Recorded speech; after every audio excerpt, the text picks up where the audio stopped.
Welcome to the Yellow Brick Road. Stop clapping. How dare you? Was that a snap or a clap? Whatever. Oh, I was cracking my knuckles. My mic must have picked it up. Holy Christ. Fucking caveman knuckles. All right. Welcome to Yellow Brick Road. I am Jordan. Heard those two? Yes, actually. Welcome to Yellow Brick Road. I am Jordan, and today, more MC Sweats a lot. Or is it T-Stain? Captain Obvious. What's his fucking name? God damn it. Sir Sweats a lot. Whatever. Michael Tracey. More reactions about this guy. He's going to be sitting down with Robot Coleman Hughes. And they're going to discuss the Epstein stuff. And I want to hear this first portion about motivations.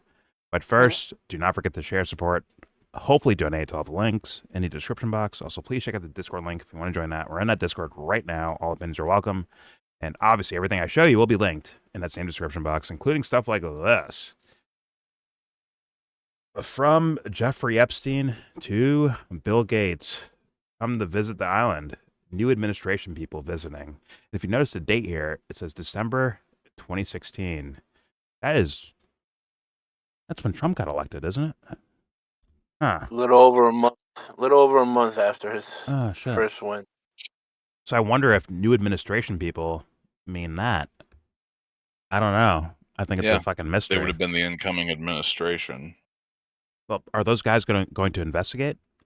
Will the Trump administration investigate itself? Even the old Trump administration. Will they do that? No. But it still begs the question, right? Who went to the island of the new administration? What new administration? Who are you talking about? Right? Find out next time on Venture Brothers. Redacted. Let's continue. Now, this is Nancy Mace, my other future wife, and she brings up some names that were amongst the Epstein files. Nancy. That I think she had there's like a CIA version where it's like a lot more top secret classified style thing, and she got to see some allegedly customers of Jeffrey Epstein, according to her at least. Let's hear it. Here we go. Are there any names on the list that you can reveal? Well, Bill Gates is going to be on there. I've talked about him. Leon Black is another one who's been mentioned in the press. Again, when it comes to some of the female individuals, I want to make sure that I'm not revealing the names. We have vetted the list of females one time. I found more names yesterday, so we're going to do a second vetting of those names. The magician, whom everybody knows, is going to be on the list. Just Daly is another David Blaine on the list. So some of these names you're going to recognize, but then there are others who worked in the house. Chris Angel? Who clearly witnessed things that I'm going to ask to come forward. But he was a musician? And have you seen anybody in the... I guess what I'm getting at here with your list are any of them, Republican allies of the president, or are they all... There'll be a mix of Republicans and Democrats. She's a young Mariana Williamson, really. About the names on. I'm not going to be filtering it for political affiliation. So you hear there. She said some direct names, as you see: Leon Black, Just Daly, David Copperfield, Bill Gates, and as she said, unlike Mr. Alex fucking Jones, that fucking idiot liar, it's all Democrats. Democrats everywhere. 24/7 fucking Democrats. She at least had Democrats. The courage to say it's probably a mixture of people, which makes sense, right? This is about power, quote unquote, power elites, if you will. It's more so in that category than it is about left versus right. And I say it's an IQ test. If you hear someone focusing on one team or another, you have to question them. In my opinion, that should be directly questioned immediately. Give them the old side eye. And I don't care which side looks worse. Right now, because of Trump being the president right now, and he has a Republican administration, right? We're going to view that as was president. This would have never happened. Yeah, that's something you might hear. That is something you might hear. And if Democrats Joe were Biden in office, was president, this would have continued uninterrupted. Well, it did, didn't it?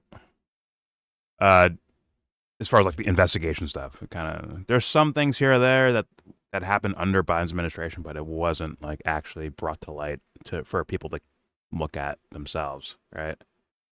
Yeah. And as Massey said, Like his son smoking crack. As Massey said, it spanned 4 different administrations. And it's like, yo, what the fuck? So anyone playing left-right with this Epstein stuff, you're out of your fucking minds. I'm going to call you a full shit artist or really, really stupid. I mean, like, really dumb. Whatever. Let's move on to the main event of the evening. MC sweats a lot. Michael Tracey sitting down with humanoid, bionic man, robot, iRobot.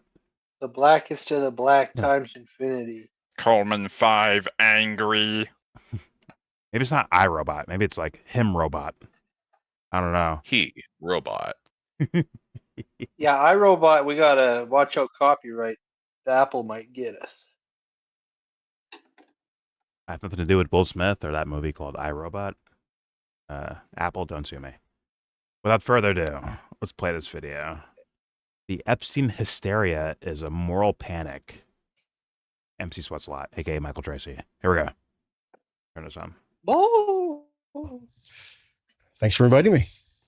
So I've been paying Hysteria, close mass attention to your hysteria. coverage of the Jeffrey Epstein issue for the past few months.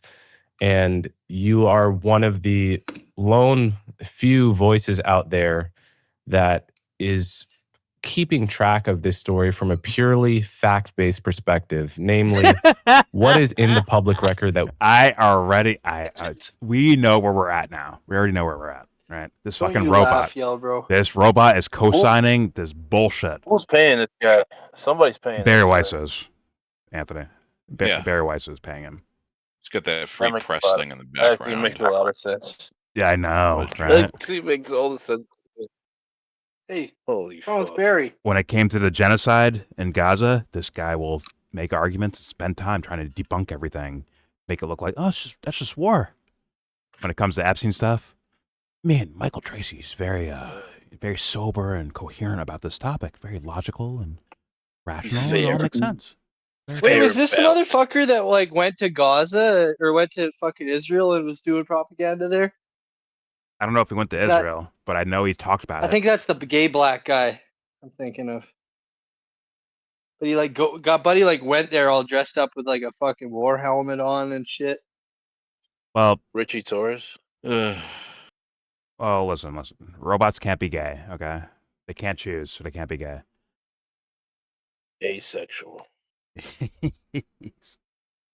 Anyways, I'm just saying, like, the description right there after the intro, he's like still adding on to it is kind of crazy. But here we go. Man, this guy graduated and Cornell. you are one of the lone few Got voices paid. out there that is One of the few. keeping track of this story from a purely fact-based perspective, namely what is in the public record that we can verify was true about this guy, Jeffrey Epstein, as opposed to the narrative that has become just enormously that what Michael's popular, doing? totally devoid from serious? fact. And before I kind of want to go systematically through these issues you've been covering. But before I do that, I just want to give a disclaimer to. I'm sorry, dude. I have to fucking pull this up now. Yeah. The telltale sign is he going to get Michael Tracey to debunk the Mossad connection? Well, That'll be telling. Seb's told me, or she spoiled, but I assume they go over the little ID thing where he has like a, was it Austrian? Yeah, fake name. Yeah, an Austrian like Yeah. passport or whatever the fuck. Where it's like, yeah, what was that? hmm I have not heard that explained yet. But I want to show this little thing from where's Michael at? Michael. Where the fuck you at, bud? Try to like scroll fast because some of the shit will get me fucking blocked or banned or whatever the fuck. But forgive me, I'm trying to find a Michael Tracey fucking tweet.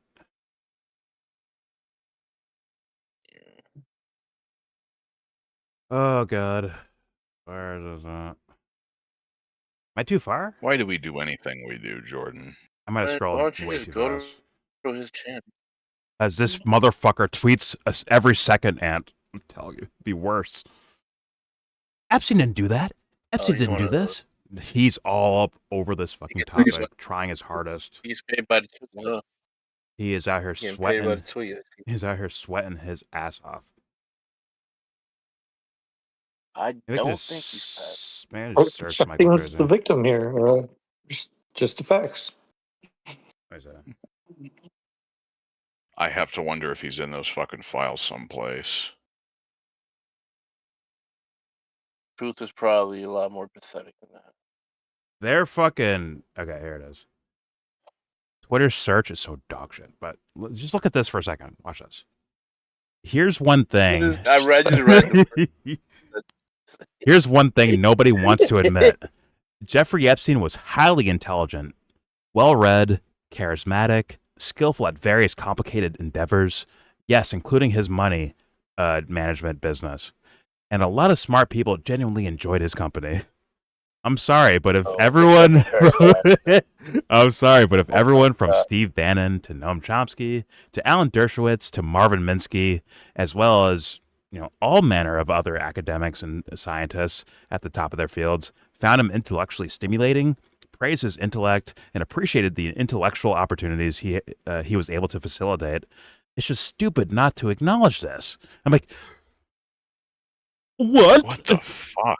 What? Yeah, that second part, crazy, bro. What? There's one I thing think there's where something he's not telling us. well, Joe, it's one thing when you're like trying to like add nuance to a conversation, right? Like I try to do that. Like, okay, I'm going to leave room because I can't say I know. But what he's doing is saying like the opposite is the case. Like, like he's very smart, well-read, intelligent, charismatic, and he got taken advantage of by these demonic little girls. They fucking took advantage. They extorted him for money. These gold diggers. He's doing that shit, dude. And I'm like, yo, is this bait? I know I keep asking this question, but it's got to be answered. Who the fuck is this for? Who is it for? Because in the next paragraph, he's like, "Oh, you want to paint him as a mega villain?" I'm like, inherently, doesn't that make him smart? You're not like a no villain. Dumb. Oh fuck! This is dog shit. No, it's true though, Joe. Like, who is this for? Like, honestly, who is this shit for? For the sake of clarity, I'll read the rest of this. Although it's on the I think screen. I think it's for a very small audience, and it doesn't include any of us. Or maybe you guys are right. I mean, maybe he is boosting off of this shit. Josh is not here, but he definitely is just boosting off of it. But could that be the sole purpose? Because you're going to tank your career once this topic's done with. No. You're done. It's too personal.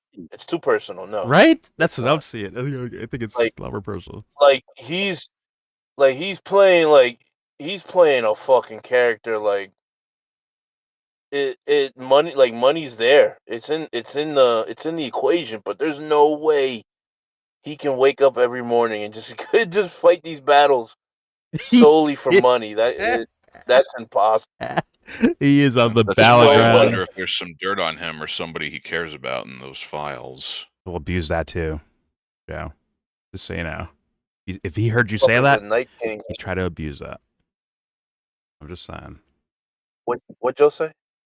Like maybe somebody I have knows. to wonder if Michael or somebody he cares about is in those fucking files. No, when I first started seeing him do this shit, I thought, okay, maybe he got burned and he took it personal. But that's like the same thing as me saying, oh, he's only doing it for the money. It doesn't explain the motivation behind it.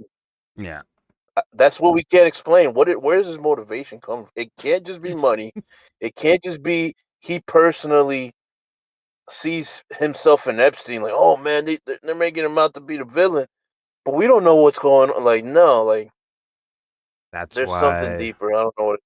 That's why I hit that timestamp that I have with Coleman Hughes.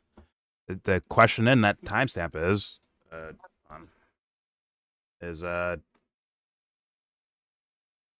motivations for challenging the Epstein narrative.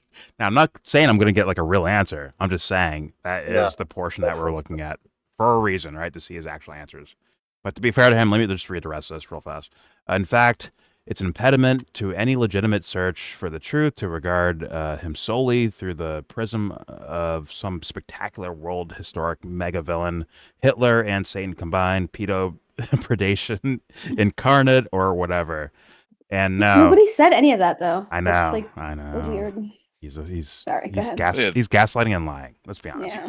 He's gaslighting and lying. He's putting extra on it to the nth degree. And no, to acknowledge this is not to endorse literally everything he ever did in his entire life, which sounds like Dershowitz talking about Israel, right?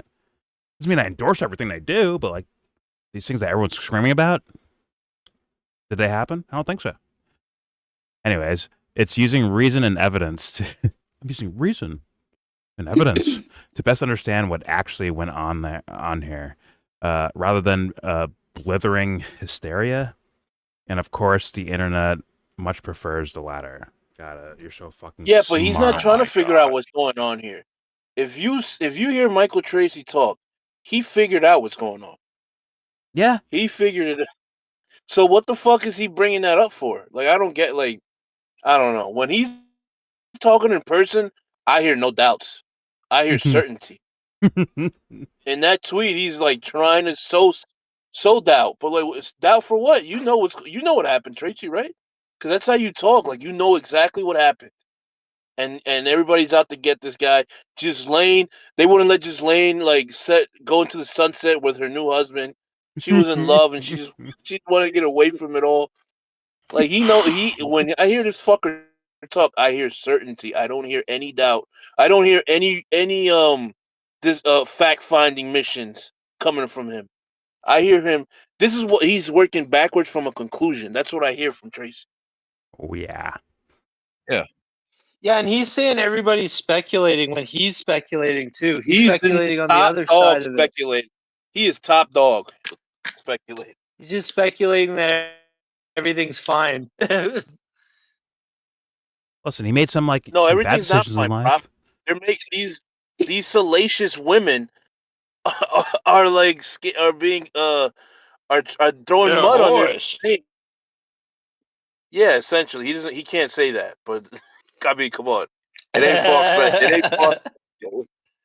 This guy has essentially said that Epstein made some mistakes and trusted the wrong people. Michael Tracey has essentially said that. That's as far as he goes in that direction too. And he's sweating the whole time about it too. Crazy. Fucking windshield wiper glasses. All right. But let's I guess maybe find out. I already see where fuckface Coleman's motivations are at, seemingly.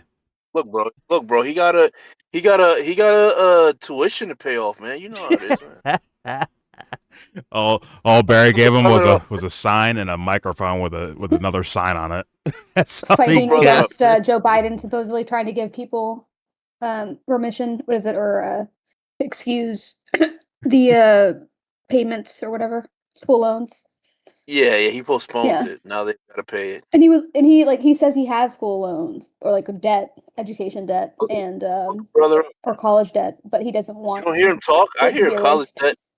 I know a college debt when I hear it. That's a college debt. This guy's, he's got a fucking noose on his neck.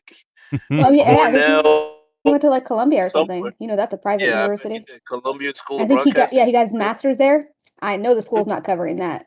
That's gonna be out of pocket. No. Oh, dude. Did you hear about Columbia? Expensive. Did you hear about Columbia? Epstein's girlfriend, who knows how fucking old she is, or at certain time periods. She's from, was she Ukrainian? Ukrainian or Russian or Eastern European or something like that.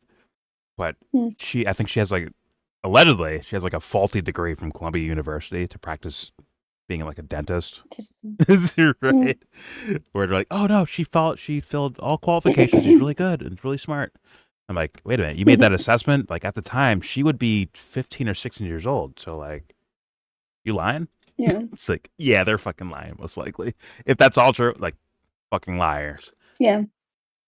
But that's creepy. Don't worry. Yeah. It won't he's be probably investigated. he's definitely because I think he's got a master's from there. So like, and the school's not funding that unless you're getting a PhD. You're not going to be funded,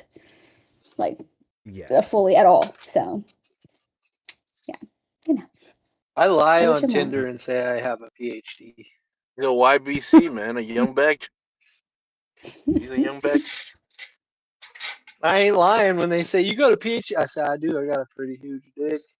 Oh my Oh my god. god. Please press play. Here we go. My audience and to whoever's listening, that very similar to how a few years ago, if you try to point out from a fact-based perspective what we know about police violence and its racial profile in America, referencing the Washington Post database, the Guardian database, studies by Harvard economists, and your conclusions didn't match the popular conclusions of the BLM moment, prop up the immediately people would say, well, what are you, defending white supremacy? What are you, pro-racism? Something very similar is happening now with Epstein, where when someone like you comes along and just says, what do we actually know from the perspective of documented facts? The worst side very of history. quickly, the accusation is, oh, what are you, defending pedophiles? Why are you defending the pedophiles? Like, what motivates you? So I think before we get into any facts, can you give me a little about what's motivating you to pick the cover worst this arguments, issue in the way that see, you look. Yeah, there have been other issues I've covered in the past where I've certainly the worse the argument, the more scurrilous accusations that attempt to impugn motive first and foremost. So, for example, when I was a very early, he's kind of dry today. Say, I heard sweaty. Journalistic skeptics of the Trump-Russia collusion. He's literally fogging the camera, Anthony. Obviously, that occasioned a torrent of charges that I was somehow compromised by Russia. Why is that his my house motive so was steamy? fundamentally somehow about Weird. advancing the interests of Russia. His sweater was white, being paid in rubles, so on and so turn forth. off And the there have been similar reactions to things that I've done over the years that just engender this tsunami of defamation. But I do have to say the Epstein story is sort of unique in the kind of defamation that it engenders, but because there is this element inherent to the story of quote unquote pedophilia, or at least perceived pedophilia, then when one's motives get impugned, obviously they're going to be impugned in the most depraved way possible, meaning I'm trying to cover up my own sexual lust for underage children or something to that effect. I mean, I can't tell you, not that I'm someone who extrapolates a whole lot from my online interactions, because that could lead people to go astray, I find. But I will just tell you that it's fairly unbelievable. I mean, the average person on the street would be amazed to see how many thousands of people every day just confidently declare me to be personally a pedophile. And I think a lot of people in the media, you're a victim. We get for it. reasons that you can probably understand, don't want to deal with that kind of push. Michael, can you get to the good arguments? Like, he asked you, why do you do what you do? Well, people call me a pedo. That's your fucking answer? Why do you care so much about this topic? Is it about fixing the world? Is it about, like, everyone's fucking just deranged? Jeffrey Epstein derangement syndrome. Is that the fucking case? Because you seem to ignore people that give you, like, rational, like, worthy of question fucking statements. You ignore them for the sake of the guy screaming, oh my God, they're all fucking, I knew it. They're all pedos and the Rothschilds. They're all Jewish. And like, he's ignoring regular arguments for that shit. For slop. I'm like, I have to wonder, like, what is your motivation behind that?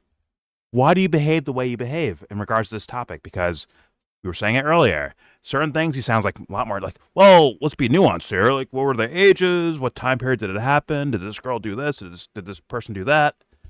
And then when it comes to Ghislaine Maxwell's fucking statements, like, yeah, she said that, so it's true. All of a sudden. And it's like, dude, what is the motive for that? Why are you doing that shit? I have not heard a good answer yet in regards to that. At all. So, like, this is, once again, I'm calling it what it is. He's actually gassing in, like, his foggy camera, like, he's literally gaslighting, literally, in real time. He's gassing up the fucking camera with, like, not actually going after the actual real counter arguments to what you're saying, Michael. But, like, it's, once again, it's like, it's, come on.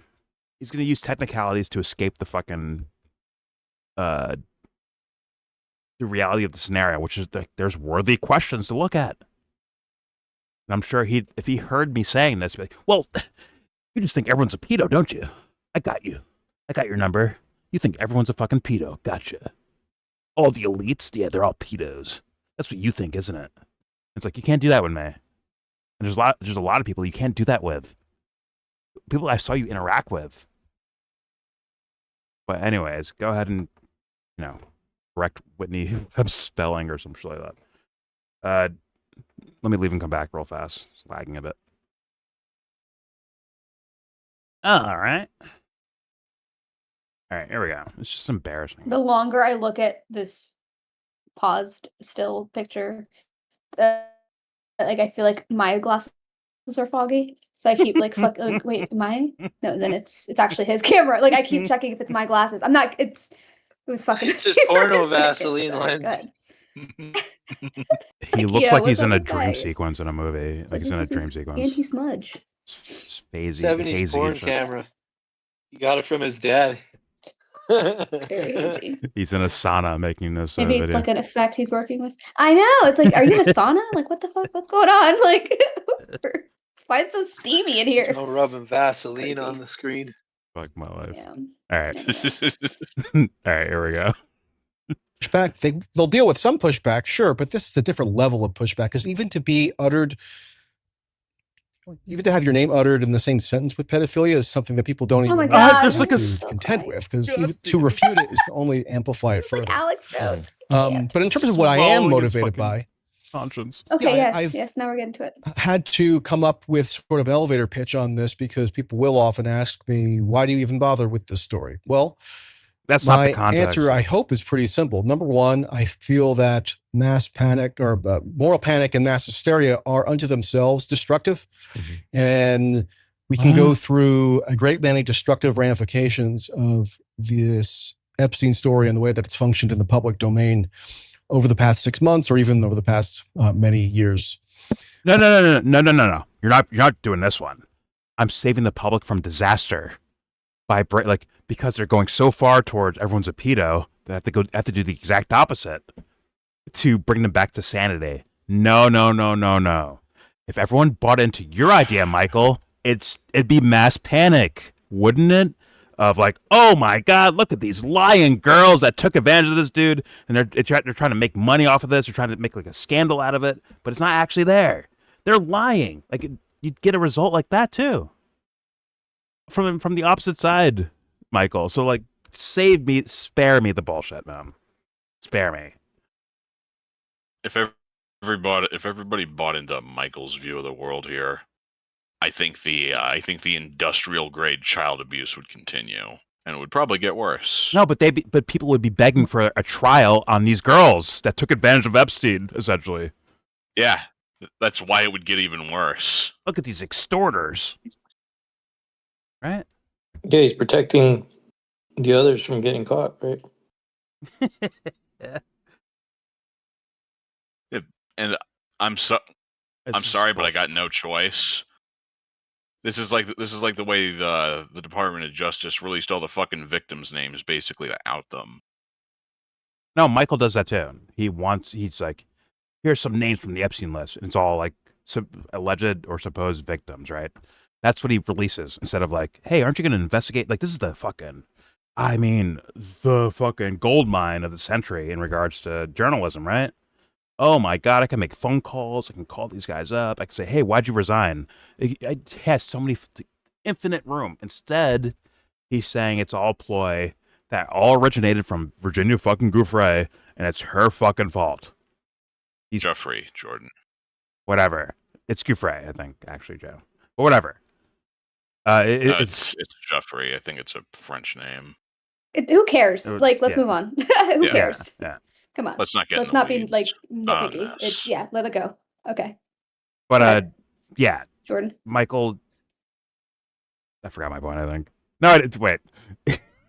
It's like there's a whole bunch here to actually look into, and Michael is taking the affirmative, and he's arguing it in a very poor way.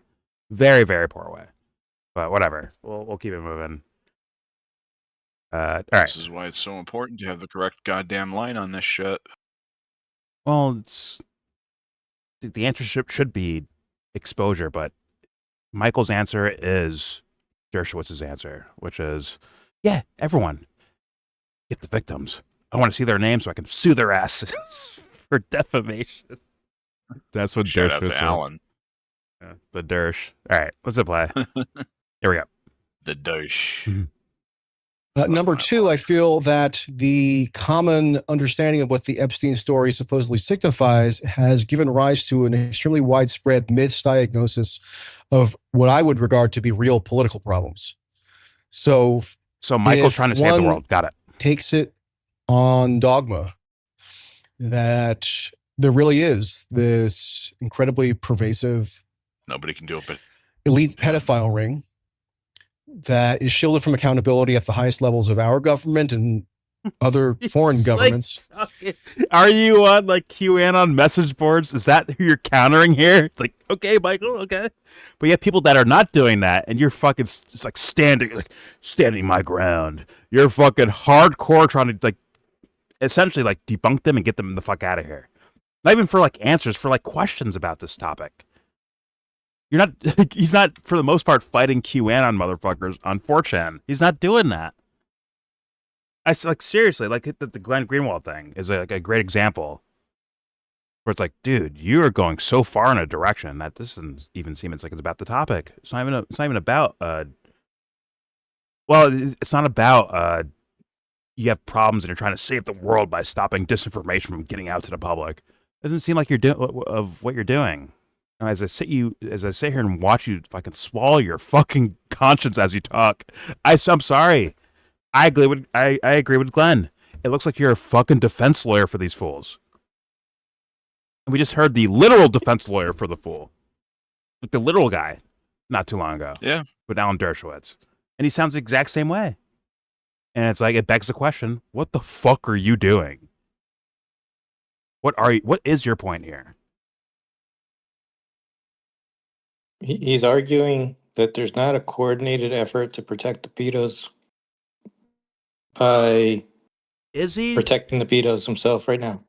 Is he arguing that? That's what he was just. Well, he was kind of saying it mockingly, like that exists. So he's mocking that exists, and at the same time he's protecting, like this. He's covering the story up like nothing happened. Dude, he just projected that right there. And that whole little statement of his 1 and 2 motives for why he's doing what he's doing is straight up like, well, I want everyone to believe that, you know, there's a worldwide international pedophile ring where they, you know, Pizzagate and do Moloch sacrifices at Bohemian Grove. It's essentially what he's saying.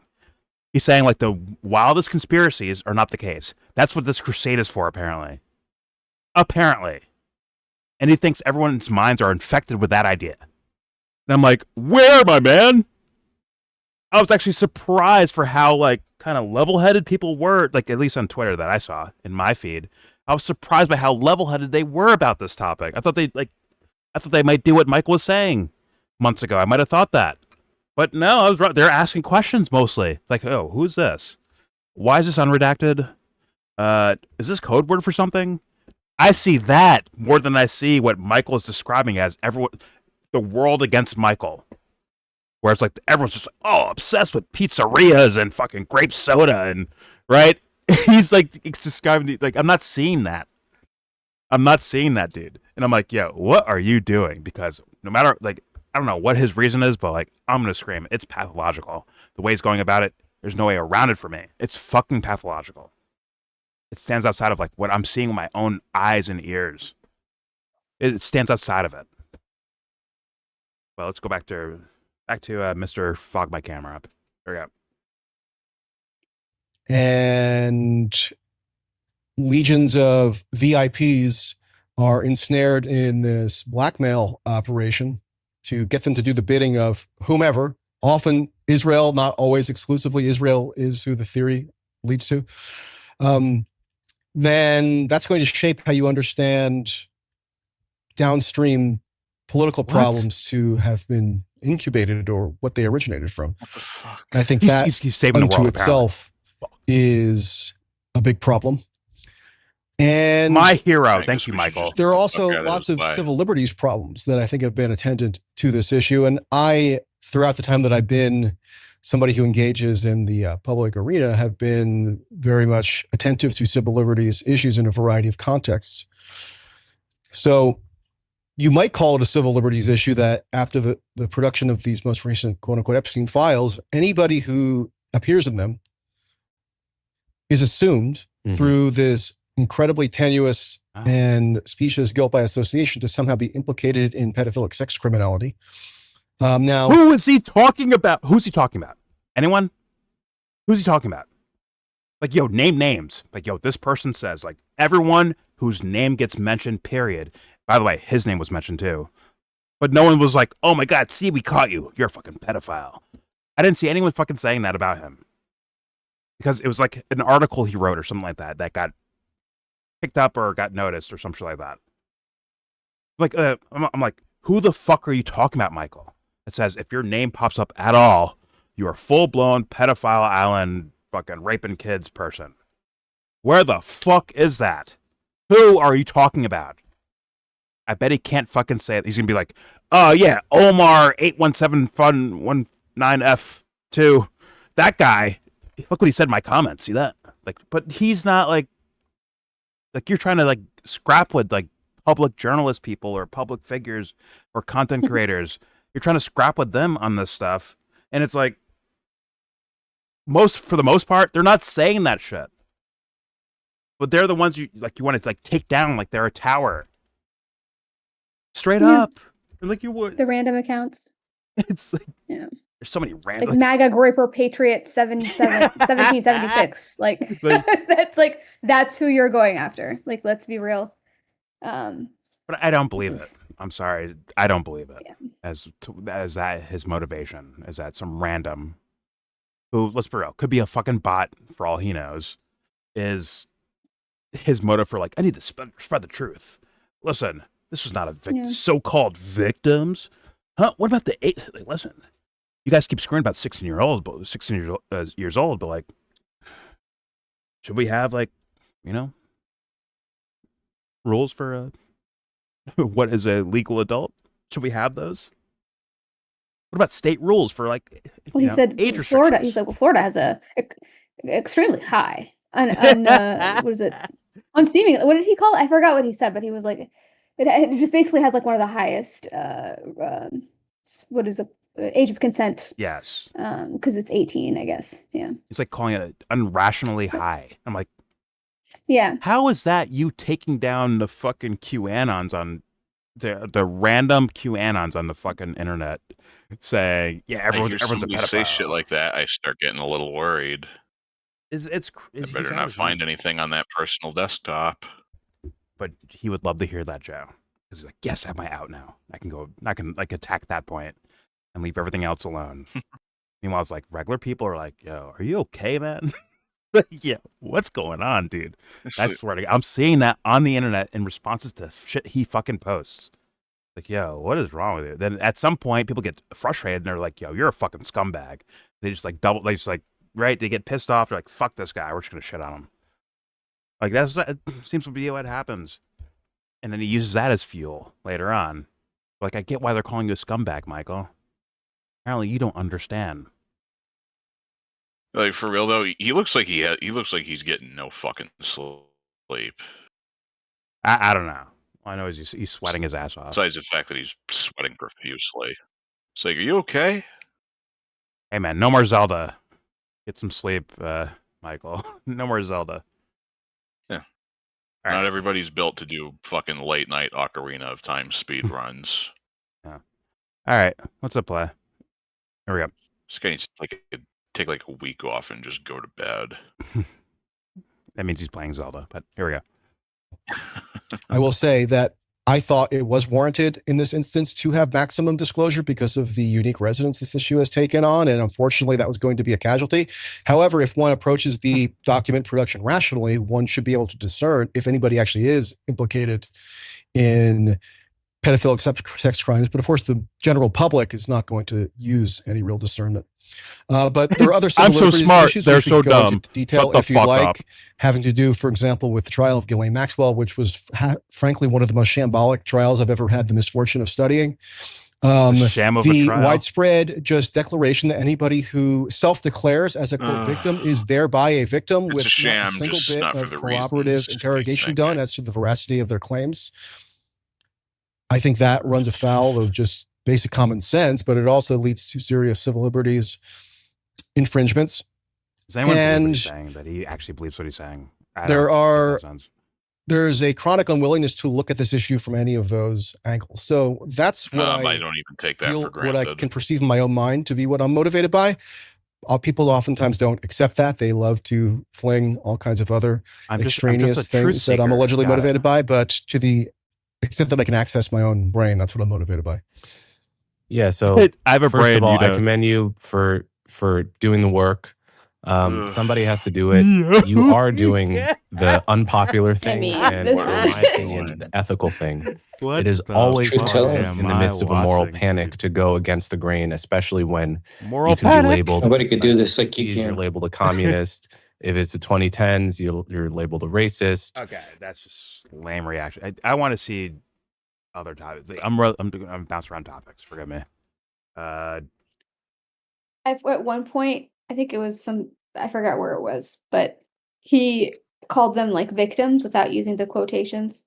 And he was like, "Oh, I meant quote unquote victims. If I make that mistake again, make sure that you know that I meant quote unquote. Just go ahead and put a quote on that. If I mistakenly just called them victims without putting careful now, Michael. Your conscience escaped for a moment there. Yeah, no, it was just really funny. It's like, oh my god, like you really have to clarify, like future reference. Thank you for the footnote. Coleman's telling him, thank you for taking one for the team.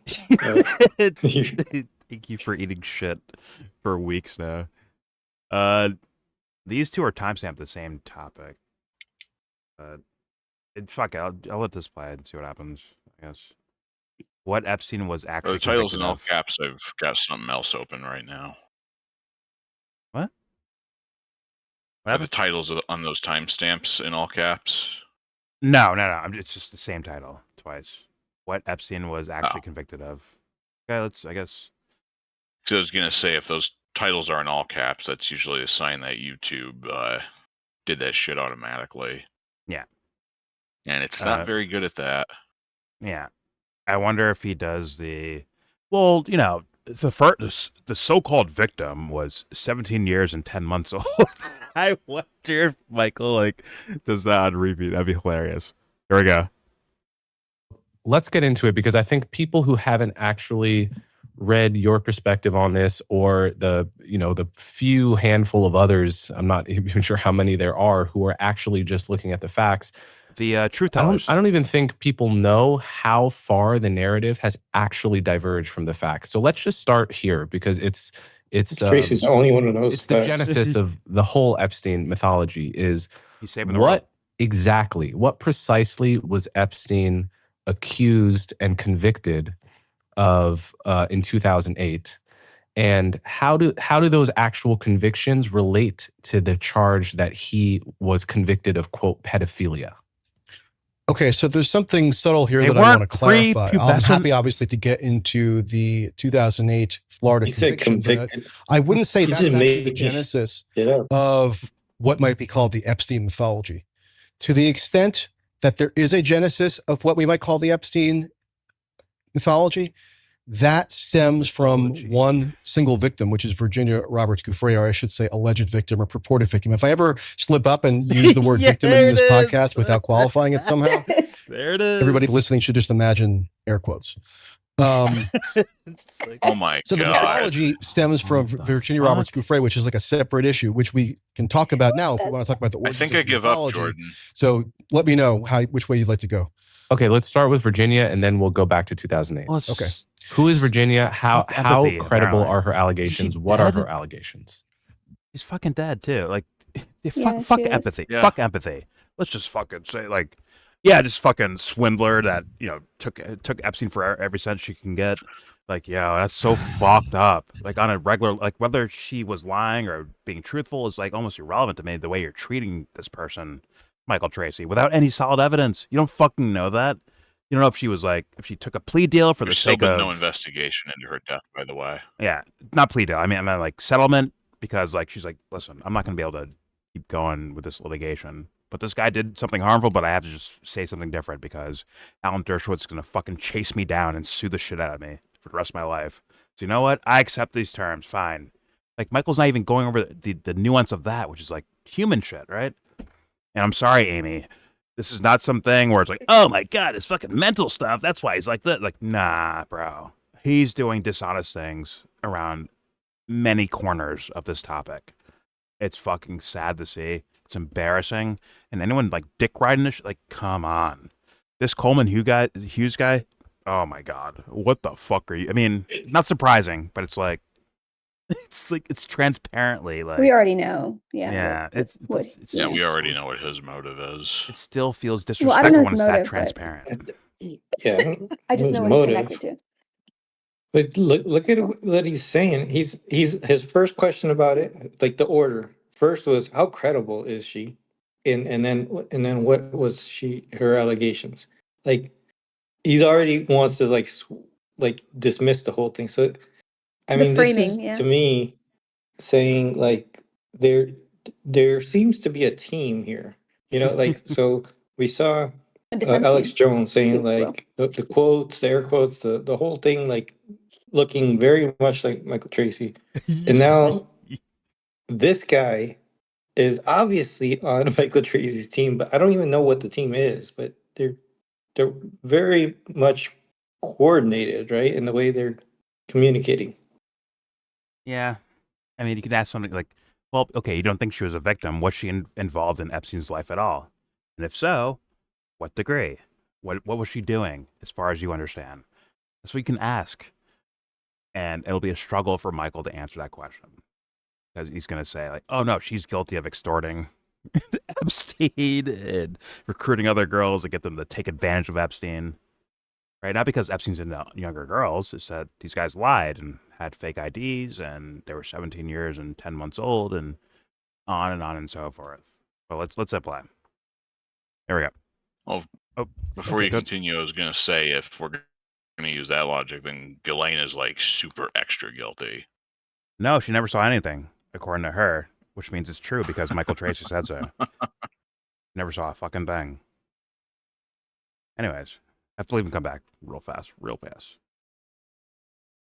So, God damn it. All right, here we go. So I guess we're 5 first years and old foremost, now. I'm really not exaggerating when I say she might be the least credible person who has ever walked God's green earth.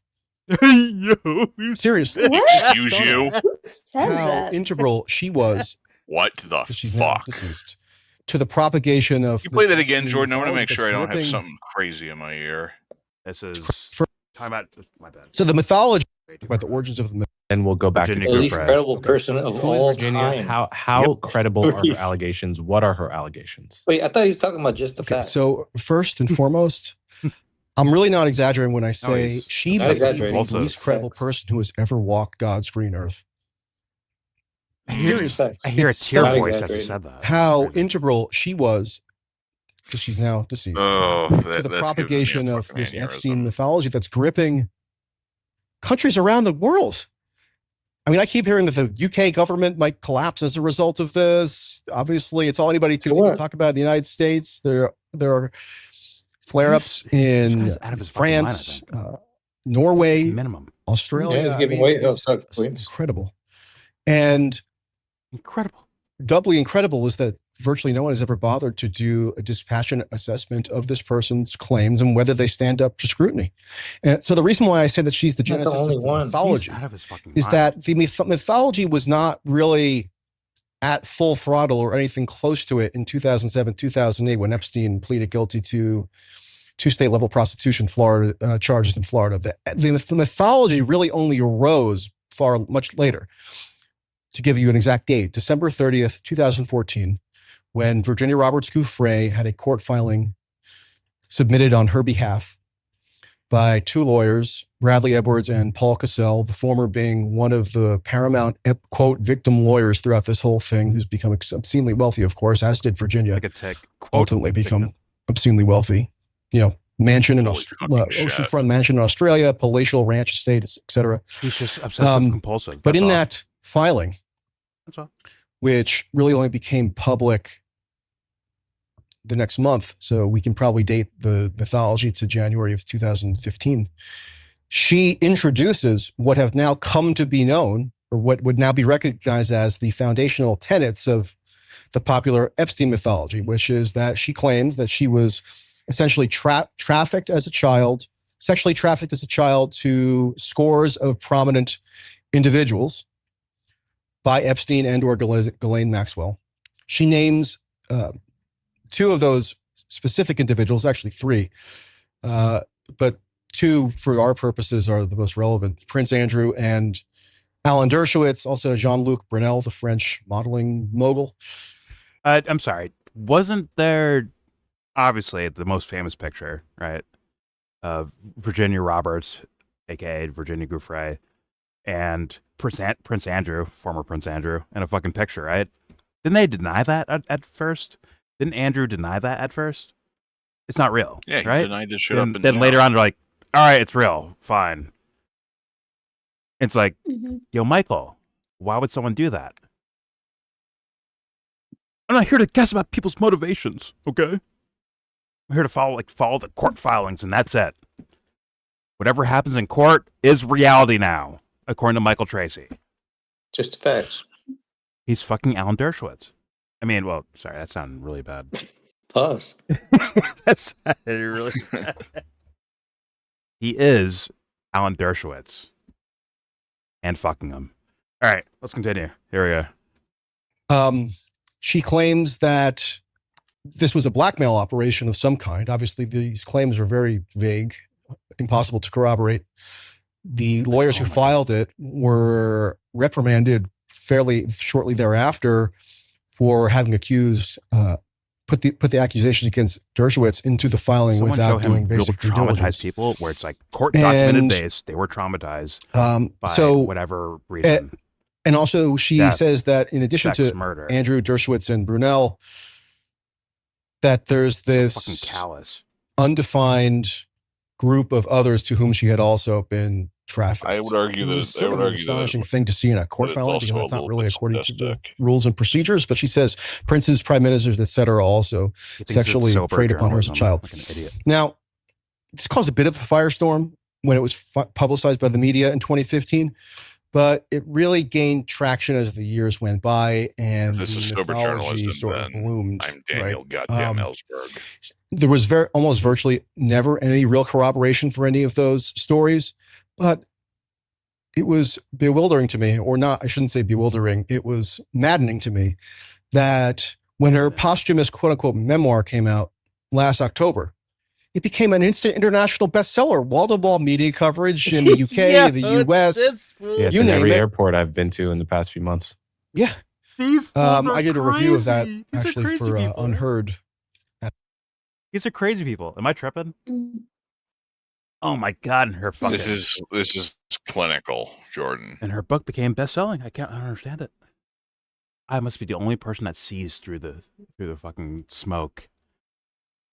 I'm the smart guy in the room. Get the fuck out of here, you fake-looking Peter Jackson fuckface, sweaty motherfucker. Get the fuck out of here. You and Coleman Robotic Hughes, get the fuck out of here. I'm sorry for like all the shit talking, but like it is what it is. It's like, yo, are you like a piece of shit, my man? What's going on here? Because the lack of empathy and care for this stuff. Like, do you have to like show you like? Do you have to like actually talk to court documented victims of sexual or violent crimes that suffer trauma in a certain way? Once again, Virginia Giuffre could be lying, but the fact that you're not handling it, like, just in case, is so callous and fucking cunty, you fuckface. That bothers me probably the most about all of this. Where he's like, once again, without knowledge, without knowing, he's like, here's the victim name. See? Look. Why are you doing that? Be a fucking cunt. That's why you're doing it. Admit it. It's not for research. It's not for journalism. It's not for truth telling. It's to be a fucking cunt about it.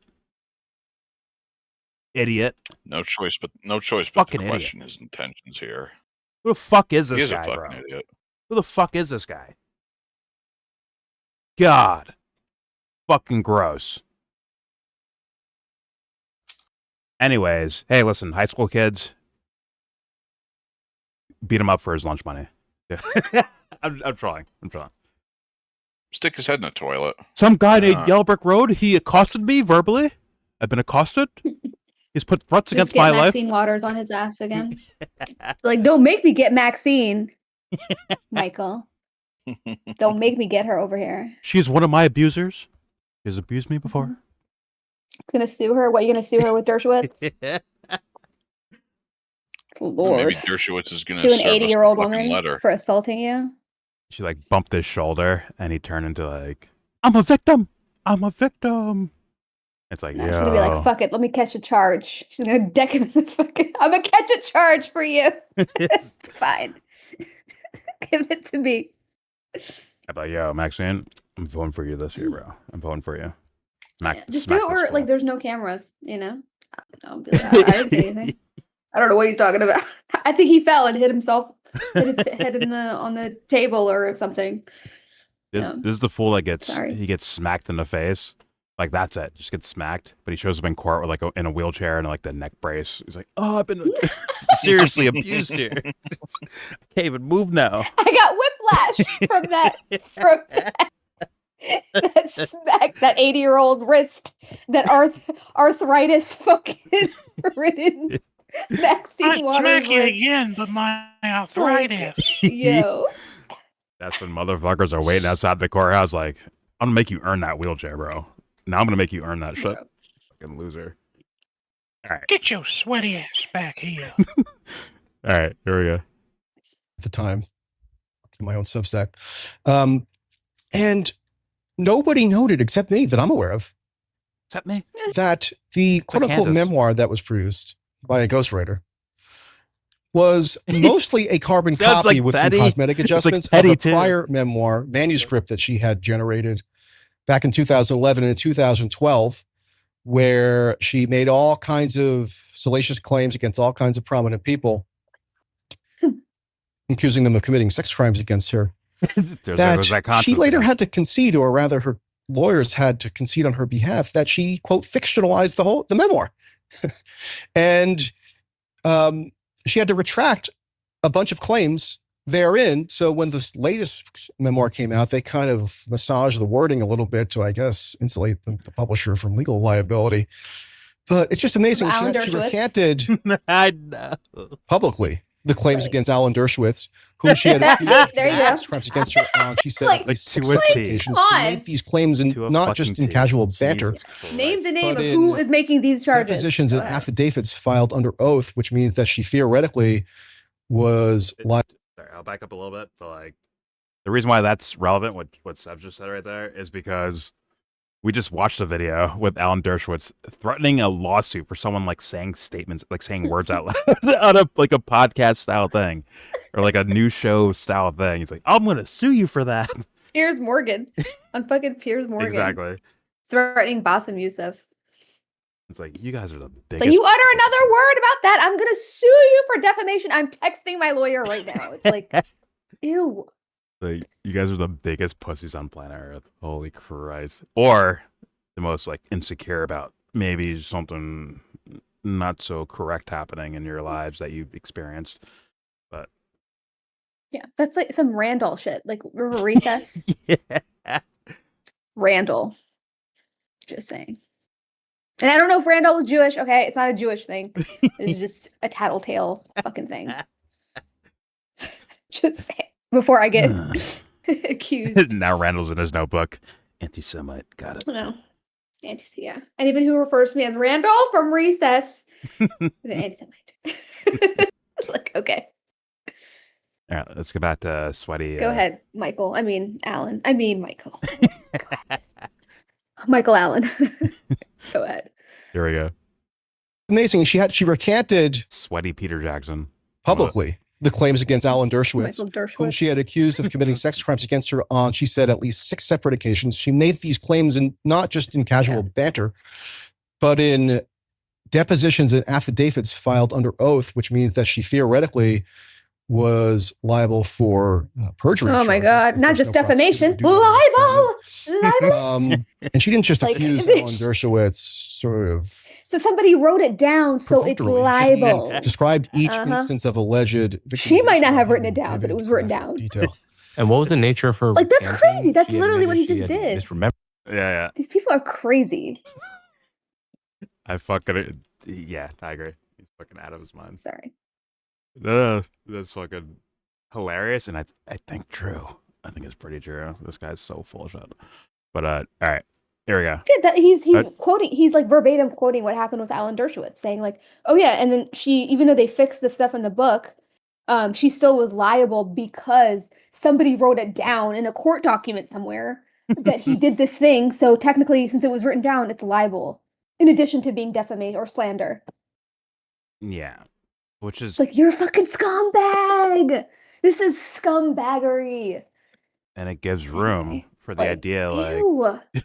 it gives room for the idea that like maybe she backed down, or other as Michael calls them, supposed victims. Maybe they backed down because like, look at the way these guys are like sharks when it comes to like legalese. Yeah. So they might have backed down because of Yes, that. they will come after you. And you can't do anything about it. And you will have to pay. Like, they will come. They will come after you for any little thing like that. They'll find a little way in, and then you're done. They'll be like, "You owe me $100,000." It's like, Exactly. where do I get that? I don't have that. Oh, well, figure it out. Go make a fucking GoFundMe, but you owe me this money. Which, by the way, has happened. Yeah. People have had to make yeah. GoFundMes to pay for stuff like this. Getting sued by asshats like that. Yep. Awful. Now you think about it. It's Next awful time you everything. I thought you say said the anything police about were me, powerless. watch your mouth. Don't say anything Powerless about to me. help you, not powerless to punish you. There you go. All right. Shout out to Chief Wiggum. All right, here we go. Wait, what was the line from Chief Wiggum with Ralph? Right, that's his kid in Simpsons. Right? Yeah, he's like, like your nose is bleeding. We're powerless. Either you picked your nose too much or not To enough. help you, not. We're powerless to help you, not punish you. I'm paraphrasing because I don't fucking watch Simpsons no more. No one does. But all right, except the loyalists. All right, let's keep playing. Here we go. Remembered it, or what detail. Described each instance of alleged victimization by him in vivid graphic detail. And what was the nature of her recanting? She admitted she had misremembered it, or what exactly was it? So the statement was worded in a way so that the lawyers and perhaps her could claim like a sliver of plausible deniability. The precise way it was worded was that she, quote, may have made a mistake in identifying Dershowitz as the person to whom she had been subjected to these child sex crimes. I mean, really? Yeah, really. As in, if I don't say these legalese words, I might get sued into oblivion, essentially. Right? Because as Alan Dershowitz said in that fucking Piers Morgan interview, there's no proof. There's no court-based proof. So thus, you can't use it. Even if she did actually see Alan Dershowitz, there was no court-approved proof. So thus, it's not real. It's not reality. And she has to behave that way. Otherwise, I'm going to sue your fucking For them, it's like evidence. They conflate evidence and proof anyway, because those are two different things. Exactly. Because evidence can be interpreted like but it doesn't matter because that's how the court system works, right? Unless you have the raw evidence, then like you have no proof, even though those two are very different things. One is abstract, one is material. It's just different. You know what? You know what Bassem Youssef should have asked him? Like, hey, is OJ innocent? Yeah. Did he? He'll be like, well, what did the jury decide? Exactly. Yeah. He'll be like, that's up to the jury. It's not up to me. I'm just here to present the argument for my client. Funny enough, Jordan, will you stop talking about that business from 1994? I was found innocent by a jury of my peers. Well, this is the thing with people like that. It's no longer. It's actually not argumentation. It's not an argument. Like, if you are not actually responding to the thing I'm saying and I'm responding to the thing you're saying, it is not an argument anymore. There has to be some sort of clash. Because if you're talking past each other, then it's like, this is not actually dialogue. Like Yes. there has to be a clash where you're literally responding to the thing that each other is saying. Anyway, but people don't want to do that. Yeah. That's when Well, yeah, you they get, want to fucking you have to scream at actually like nothing be all day. honest. No, I mean that's when you kind of have to like either be honest or Get out. no, I mean like you're whatever this is. Run away, lie. Well, someone should ask Michael, Yeah. like, hey, man, did OJ kill his wife and her alleged lover? Did that happen, Michael Tracey? And he's got to sit up here and he's got to say, like, no, he didn't, based on court filings. No, He he's gonna be like, I haven't looked into those into those documents. I need to see the files. I need to see the exact. But that's why I feel IQ bad for test. anybody who ends up playing. I feel bad for anybody who ends up playing a game of Clue with this motherfucker. Well, that's why the IQ test is the IQ test, because you ask him that, like, well, what do you think? Like, you don't have to say, like, this is reality, but you can make a guess, like, what do you think, based on what you've heard? Like, oh, well, based on what I heard. His way not to entertain that, in my opinion. I'd almost because that's the goal.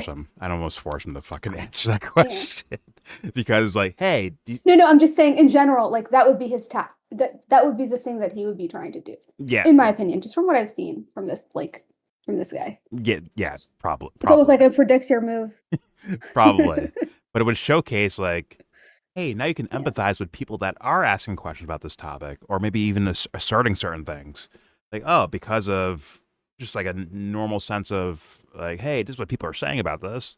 I might think a certain way, which is fair enough. Like, maybe you want to combat that, Michael. Yeah. But guess what? You do understand why they're doing it, and you seem to like lay no room for that being a possibility. You're just saying everyone's like crazed.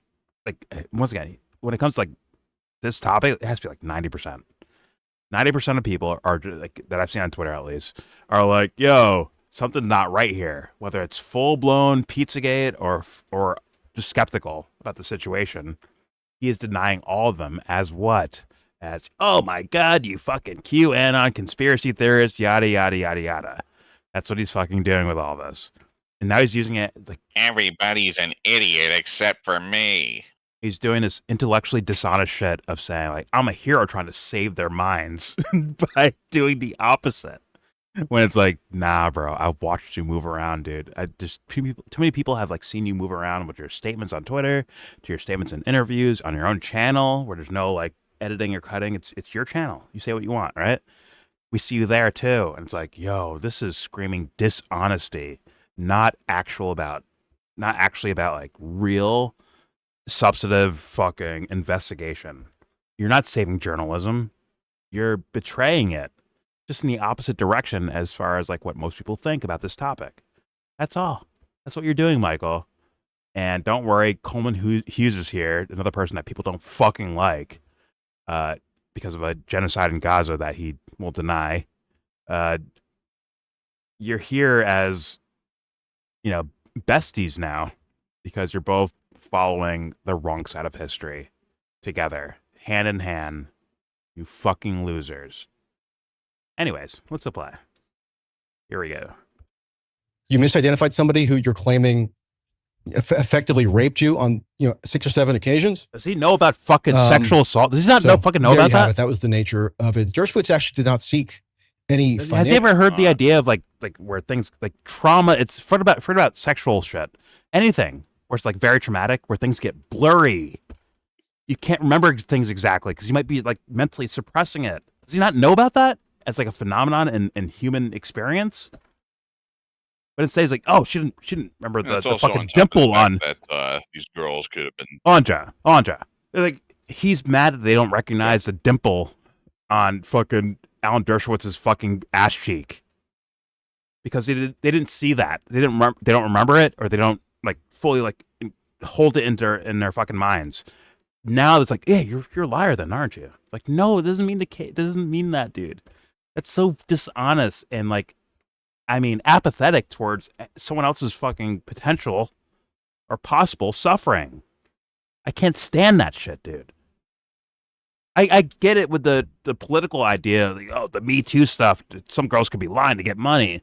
I understand the idea. But to deny that some people may have like something very traumatic happen to where their minds blur as they're in the situation. And definitely after the situation, right? Where their minds blur about the scenario. To deny that so fucking, like, just matter-of-factly is insane to me.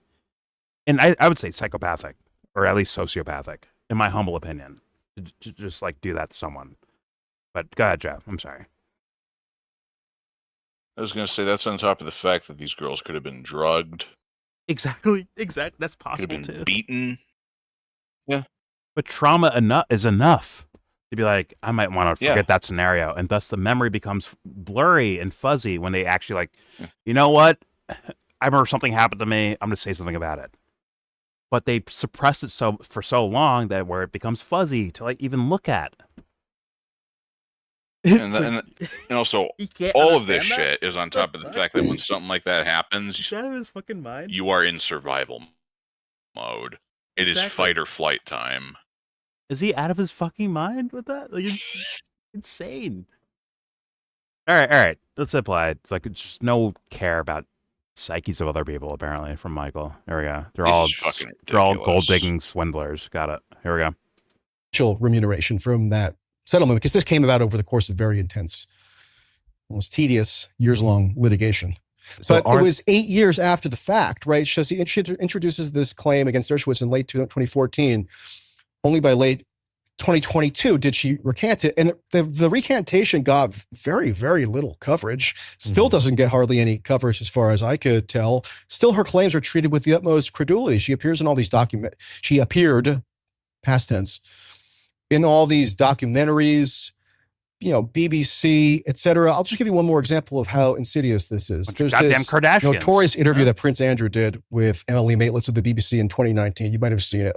People went wild for that interview, where admittedly Prince Andrew does appear to be behaving a bit oddly when he's taking all these questions about whether he committed pedophilic sex crimes. But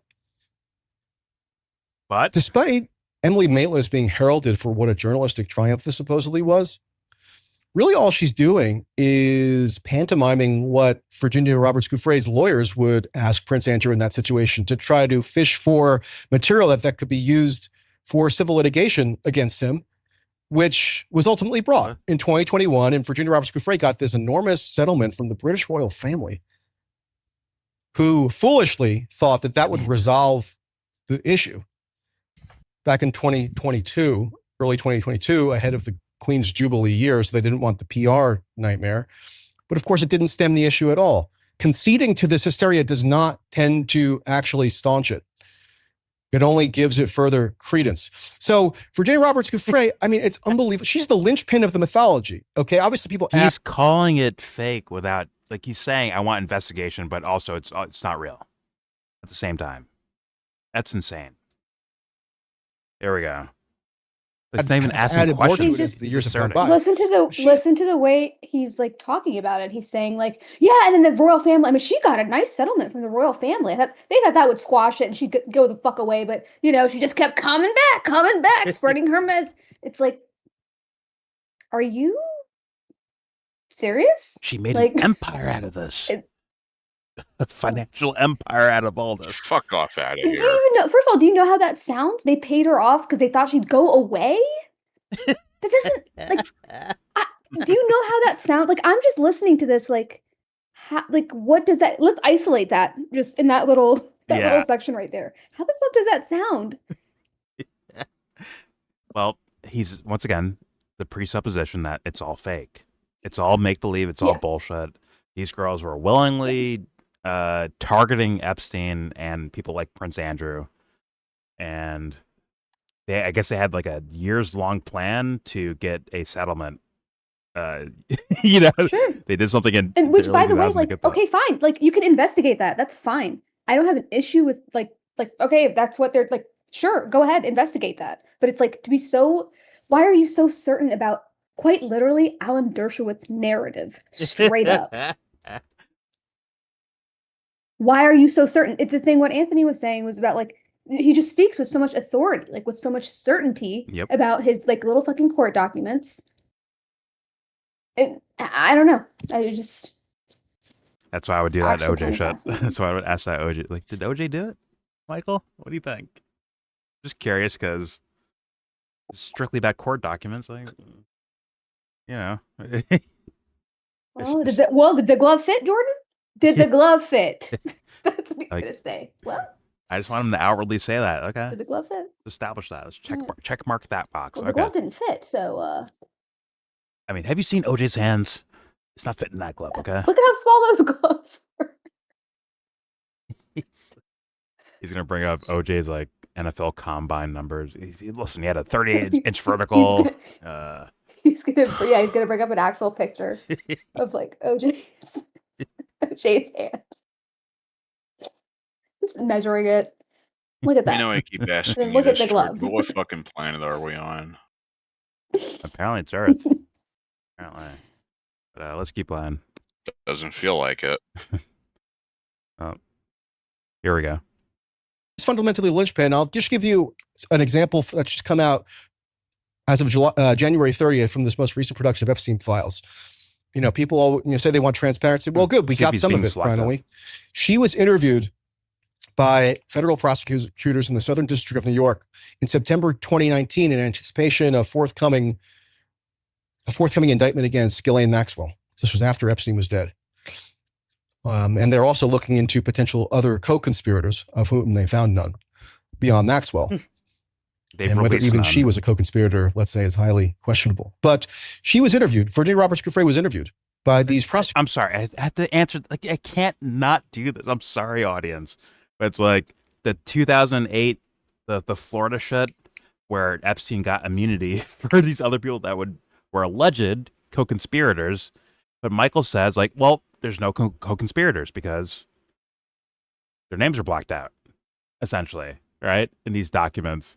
Or even back then, or like they had immunity, so like they didn't do anything. Is that what that means, Michael, in real life? In real life, dude. Not the fucking law, and not people taking plea deals, not people getting immunity because someone else took the fucking fall for things. I mean, an actual reality.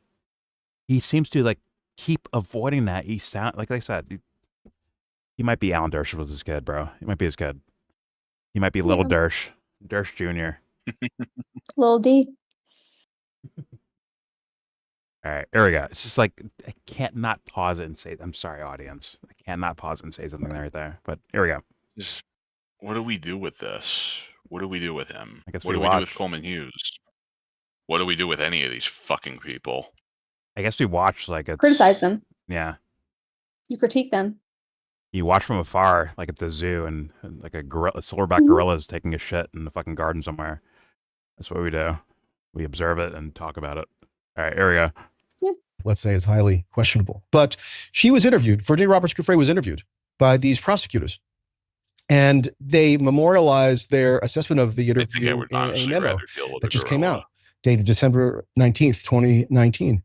And they don't even include her in the category of alleged victims that they're compiling. So in this memo, they're compiling lists of alleged victims. You got people who were abused by Epstein when they were children, people who were abused when they were adults, and then they can't even find a way to put her in one of those categories because she's so utterly lacking credibility that they seem almost astounded. So they found this is an internal memoranda, okay? So they didn't know the public was ever going to get this. Right, and their incentive, to be clear here, their incentive is for her to be a credible witness that could help their case, in theory, right? They are. No, like, God, I have to pause it again. Like, I don't think anyone is living off the balance of Virginia Giuffre. I don't think that people are like, oh my God, is she credible or not? That determines the entire case. Like, no, dude.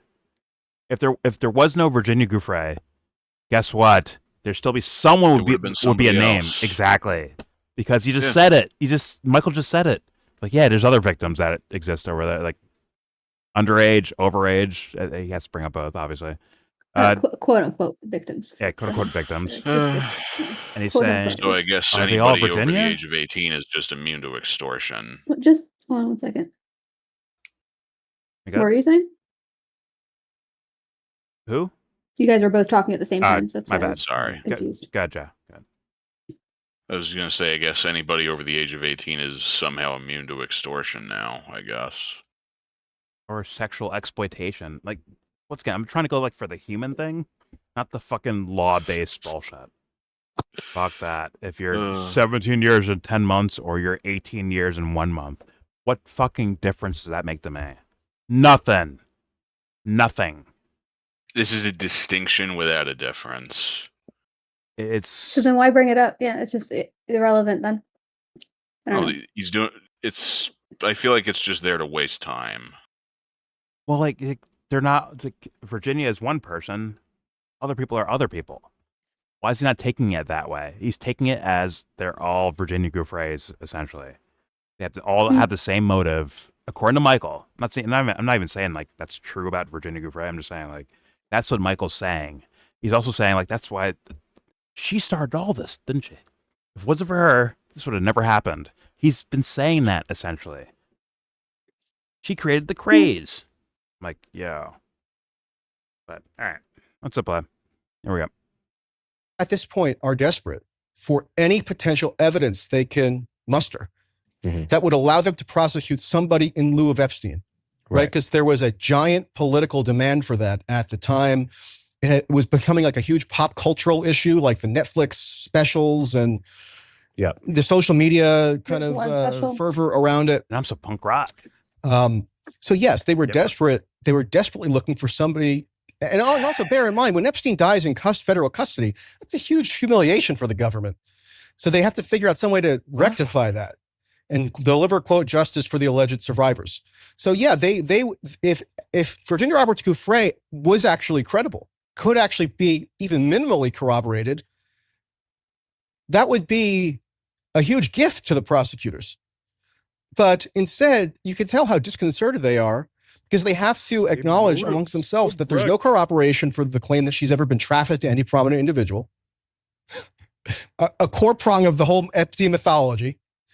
There's no credence to the idea that she had also been promoting that Epstein surreptitiously hooked up surveillance cameras in all his rooms and all his properties to record prominent individuals in compromising sexual encounters and then blackmail them. They found he's going in left field in regards to that. By the way, there is footage from the fucking Epstein files of secret cameras. There's emails of him ordering for secret like motion sensor fucking cameras inside the house. Not some like security shit, but like actually like recording, like wanting to record things. But I'm sure Michael will poo-poo that and move on. But he sounds like Alan fucking Dershowitz. We also got those big orders for like huge drums of sulfuric acid. Yes, yeah, at a weird time period. But he sounds like Alan Dershowitz, like to a T. I'm just saying, Jordan. Yeah. That and a 2-inch drain will make all your problems go away. Yeah. But like, he sounds like Dershowitz, where he is, for all intents and purposes, he is Dershowitz. No, but like a particular statement that Dershowitz was saying with the Bassem Youssef quote-unquote debate thing happening there. Fuck, what was it? He said, fuck. Damn it, I forgot. God damn it. I'll remember. But here we go. I'll hit play. Here we go. No evidence for that. And furthermore, they also document is that this she about him lied paying that woman off? about many key facts. No. That she made up that she had been told by the FBI that there was a serious death threat against her. They say the FBI told her no such thing. In fact, they told her the precise opposite. There were no credible threats against her. What am I locking she went around lying about that. They say she lies to the media. The sweat lord. Through outright falsihoods. I'm sweating in cunt. What do you want me to lock into? What else can I lock into other than clearly they discount the viability of calling her I'll remind you, we are testify recording, in any criminal proceeding. And indeed, she was not called to testify at the ultimate trial of Ghislaine Maxwell. But despite being the person who introduced this idea that Maxwell was the madame for Epstein and trafficked young girls to him and likely others. She claimed she was trafficked by Maxwell to Epstein. So she was available to testify, but she was told that she was not going to be called to testify, and they put a sanitized version of why she was not called to testify in this bogus book that came out a few months ago, saying, "Oh, it was just like a strategic calculation by prosecutors to make sure they had a streamlined case." Give me a break. So again, people should just be aware, and believe me, there's plenty more I could say about VRG, as I call her for short. People should be aware that to the degree that you perceive to exist, like common conceptions of what the Epstein thing entails, by and large, it originates with this one person who I would think any rational observer would have to conclude is so lacking in credibility that it's almost laughable. Yeah. Okay. So with that said, let's. Yeah. Okay. Let's see where they go. I guess timestamp wise, where are they at here? Epstein, same thing. Right. Yeah, there was one part that was talking about the passport. Yeah. I skipped through. I just couldn't go through the rest of them. I'm like, I can't listen to this guy. I just can't do it. I can't. So I went straight to the very end, or to the part that I thought was interesting, and it did not disappoint. So there's still more. I think I want to. We're already in a marathon, so there are other things like I want to hear this. Like true. So I just want to plan. Sorry, I played, but no, you do your thing. I was just letting you know that I have no idea what's in the middle. That middle chunk, no idea. I'm just gonna go with timestamp searching. But all right, here we go. The phrase "convicted pedophile" examined. Examined. Okay, give us a breakdown, please. I love words. Let's go. She was 17 and 10 months. All right, here we go. Mm-hmm. To flag people so people right here so people understand. I'll get my Oxford dictionary out. If you look at the entirety of what Epstein was convicted of and pled to in 2008, and you look in that bag for anything that could even plausibly resemble pedophilia, anything that has a colorable claim to be pedophilia, the only thing you really grab out of that bag is a plea of having consensual sex with someone who was turning 18 the next day.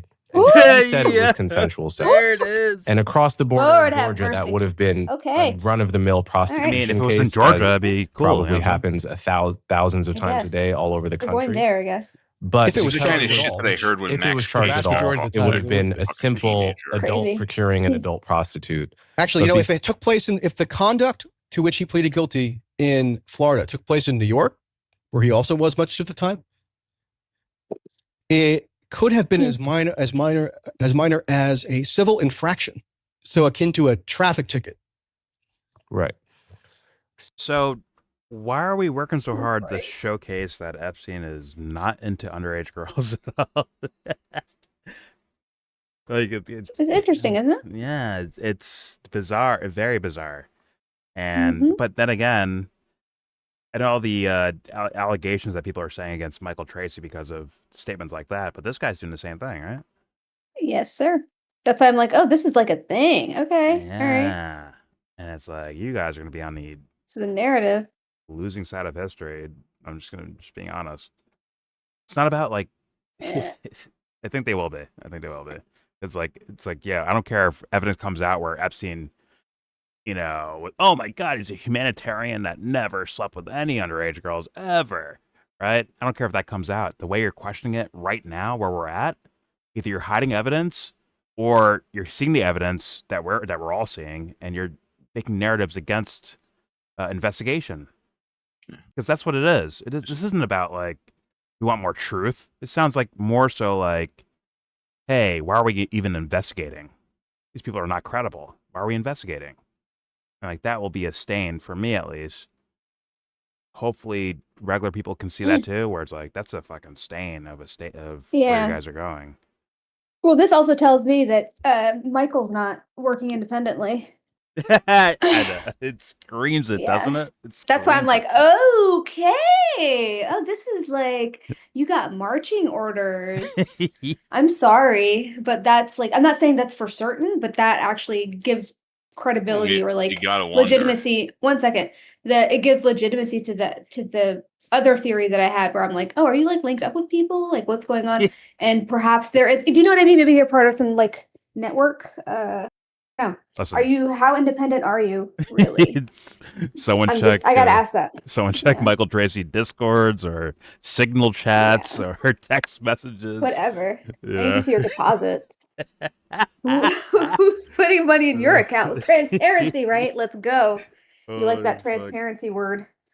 Fuck Anyway, see his receipts. I'm just saying because that just to me, the way he said that, that's like a that's how you guys are presenting it. That's not a Michael Tracey thing, which makes sense. They're not following Michael Tracey. Okay, anyway. If someone check Michael's fucking invoices or anything, bro, whatever it is, like check that shit. Apparently, because the way he said that means that's how he talks about it. Yeah. Oh, do you know what I mean? It's not like he's saying like, "Oh, you're saying this, that, and the other." I'm quoting you. No, he's saying like, "This is matter of fact," right? Unless I got that wrong, but that's how it sounded to me. No, he's saying like, yeah, well, if this was in Georgia, things would be different.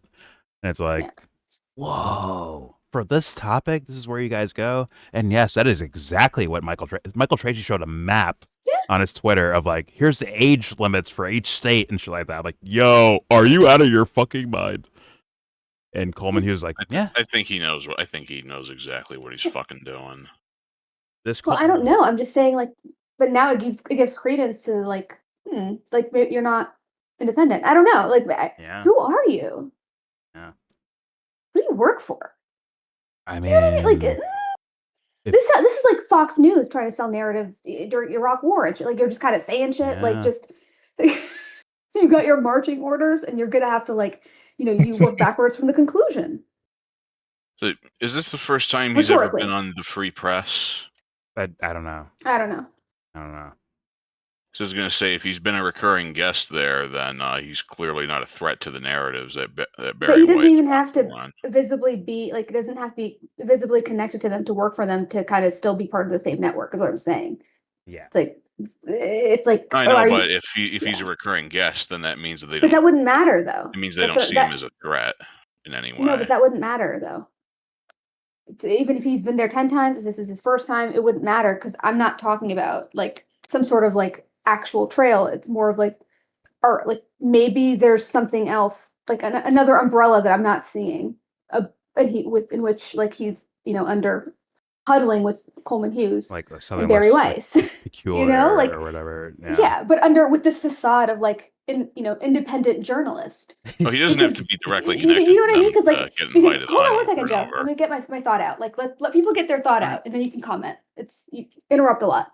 But what I was saying was, like, because I've had this. It's not my theory, but it's just like in general with mainstream media is dead, right? Nobody believes them anymore. So now they're gonna have to trot out their little, other minions. Independent journalist. He did work for TYT before, and then it's like under this guise of like, oh, I'm just on Substack. I'm just a guy blogging on Substack. It's like, really? Are you sure? You know what I mean? Like, are you? Because, but then you're kind of saying similar narratives that kind of help the people that are like being very problematic right now. So it's like, I don't know. It's like a mind fuck. Like, who are these people? Like, what? That's why he doesn't even necessarily have to be part of the Free Press. It's just like it's more of like a network of like interconnected, quote unquote alternative media, quote unquote Substack bloggers and independent media. I'm sorry, but like that's worthy of question. It's fucking worthy, dude. The way like some of the like maneuverings you see where people that like you said, like so-called independent journalists, some of their like behavior and maneuvers around, I'm like, okay, like that's like once I was quoting Michael Tracey on other topics before, like during like the spring last year. I'm like, oh, look at this point from Michael Tracey. It actually makes sense to me. Like I agree with this. Then this topic is just like, what the fuck is he doing? Like the exact, in my opinion, exact opposite. As far as it's not about like picking sides or political teams. It's not about like, oh, are you pro Gaza or pro Israel in regards to a certain scenario. It's more so like how you go about it. Like how are you going about your determination? What's up? Yes. That might not be the best example, Jordan.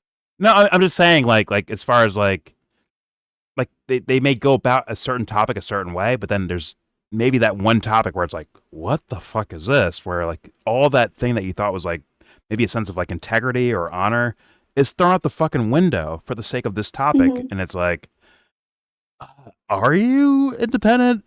Are you paid by someone? Are you working for someone? Right? Like, it's weird. And just the way that Coleman said that, I'm not saying that like that automatically connects them together, but it's just, I don't know. It's just weird. And I say the same thing about the Dave Smiths who kind of, parroted the same lines when Trump was getting elected. And then afterwards they were like, oh, maybe this wasn't a good idea. But it's like, yeah. Okay, I don't know. It's just it seems like it's multiple like choruses of different people, like chorus in the Greek sense, where they're like this collective thing that's telling you a story, or like they're trying to like interpret what's going on for you, right? Yeah. Well, or just like even that other chorus from, I think that's what they were named after, is the Greek chorus. But yeah, fuck you, Brian. Kind of Tyler what they do. Cohen. They interpret reality for you, and they kind of create your identity that you can perform collectively, I guess. Well, here's the thing. Like, here's where like where I personally like come up with my own like idea of like an IQ test for all these scenarios, because some topics it makes no sense of why you're standing on one side of the tracks in regards to the topic. That's where I see like, oh my God, this does look fucking coordinated. Because certain things it could be like, oh well, everyone agrees that this is the case, or it's just blatantly obvious that this is the case, so thus they're arguing in a certain direction, right? But then there's like scenarios where it's like, no fucking way, and you like somehow these same guys will end up on like one side of the tracks in regards to that argument. I'm like, oh, okay, something not real, something not right here or real about this. Smelly in the deli, that's for sure. Yeah. Yes, and like smelly in the deli. There's a turd in the punch bowl. It's smelly in the fucking deli. Like, you better go check on the prosciutto or something, or the mortadella. Something is funky. Like, anyway, go ahead. Well, it's like I can see 10 million people saying, oh my God, the Iraq war, they lied to us and they got us into this war on purpose, right? I can see a million people saying that. But when it's like a different scenario where it's like, it isn't like I could just believe that all these people are just somehow like, all agreeing in this direction. Like topics like that are like those IQ tests to me. And something like this is one of them. It is this Epstein stuff with the fucking emails, the videos we've seen, the fucking dancing around from governments in regards to this topic. Like, there's no way you both walk away with like, well, in Georgia. And Michael's framing that as like, oh, this one woman, Virginia Giuffre, was able to like create this hysteria, global hysteria from pole to pole, like from Norway to fucking Brazil. It's like, excuse me?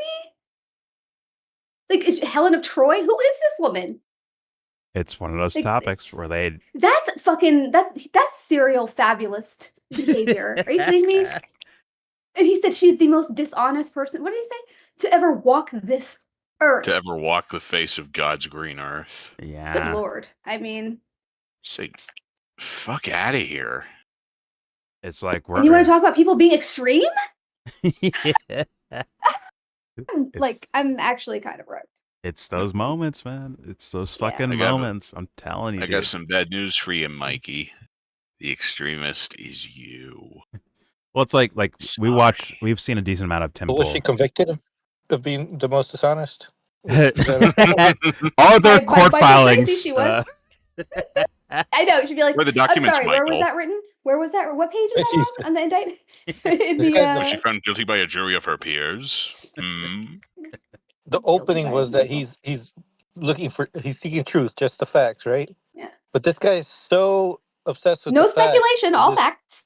Story that he doesn't like. He knows the truth. He doesn't even need to look at this latest dump. He doesn't have to look at it. He is the truth. No, he's literally Dr. Speculation. Are you fucking like objection, relevance? Everything. He's playing a bunch of evidence. He's playing Zelda, guys. Relax. Give him some room, okay? Oh my God, he's playing Zelda, so like he didn't see that the files. You know what? Ganondorf can wait. But it's like it's just like the Tim Pool thing, where it's like we've seen enough of Tim Pool. We're like, we don't need these IQ tests, but they happen anyways. Where it's like everything he was preaching against or for a lot of years, a scenario pops up where Trump does something that he is on paper not supposed to like, right? He ends up dick riding it anyways. It's like you are sacrificing yourself to protect something else, some sort of apparatus, or whoever pays you, or whoever fucking in a way owns you, or who you coordinate with.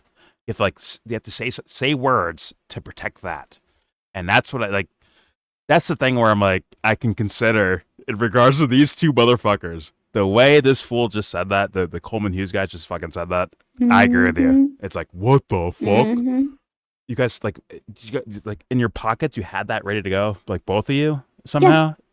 Was that rehearsed or like was that just natural? Supposedly unrelated people somehow, or like. It's like, oh yeah, we got Michael Tracey here. He's going to talk to us about these Epstein. Yeah, like thank you so much for doing the hard work, man. You know, I know it's been really hard. Like, is he an extension of you?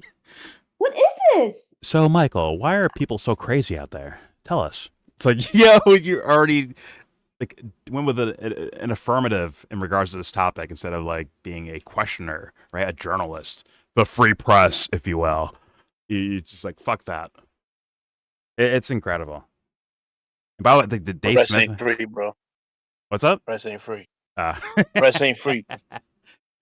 Shit ain't free. But like once again, not even like I'm not the biggest fan of Dave Smith, but even when Coleman Hughes was quote unquote debating with Dave Smith, I'm like, Coleman, I can exchange you for Netanyahu if I wanted to. In regard, like it's just the same words are flying here. It's like I don't see the difference actually, but they're supposed to be like actually like original human beings that are different, right? But you don't get that sense in certain cases. It's very weird, very very weird. All right, let me leave and come back real fast because I was lagging a bit. All right. All right, here we go. So this is when people say he is a proven pedophile, a convicted pedophile, this is what they're referring to. Of course, most people don't know this because 11, they haven't actually read the transcripts. And they assume that if everyone says it and mainstream media outlets repeat it, well, therefore, someone must have done this original research to see that he really was convicted of something universally agreed upon to be pedophilia. But that's just not the case. Now, he was clearly a sleazy guy. There's no doubt about it. Oh my God. Forgive me for pausing. Nick Fuentes.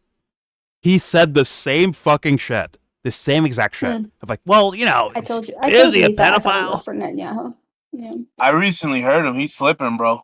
I heard him today. He's flipping. I've seen that too.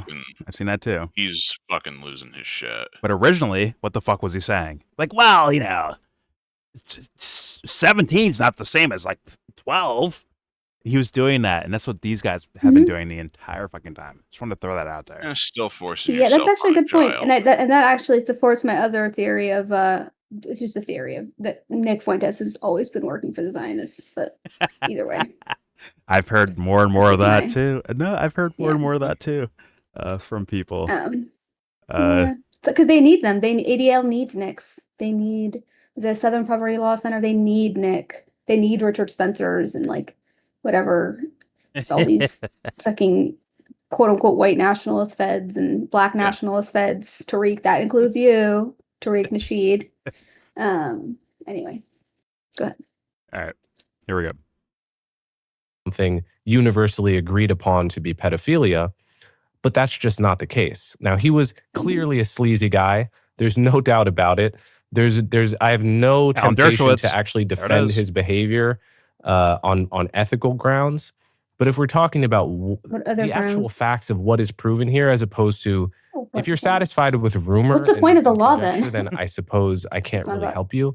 But if you actually care about what's true about the world and what's true about a mass panic, that's the extent of what was proven. Yeah, and just to steel man the argument that people will make, even though they don't really make it very intelligently, or they don't seem to have done any low IQ. Research, I get it. The argument that people will make to claim that the Palm Beach sort of phase of this Epstein legal odyssey does show that he was a pedophile was that there were other victims identified by the government as victims, right? So not adjudicated as victims because, and that's sort of an important qualifier, right?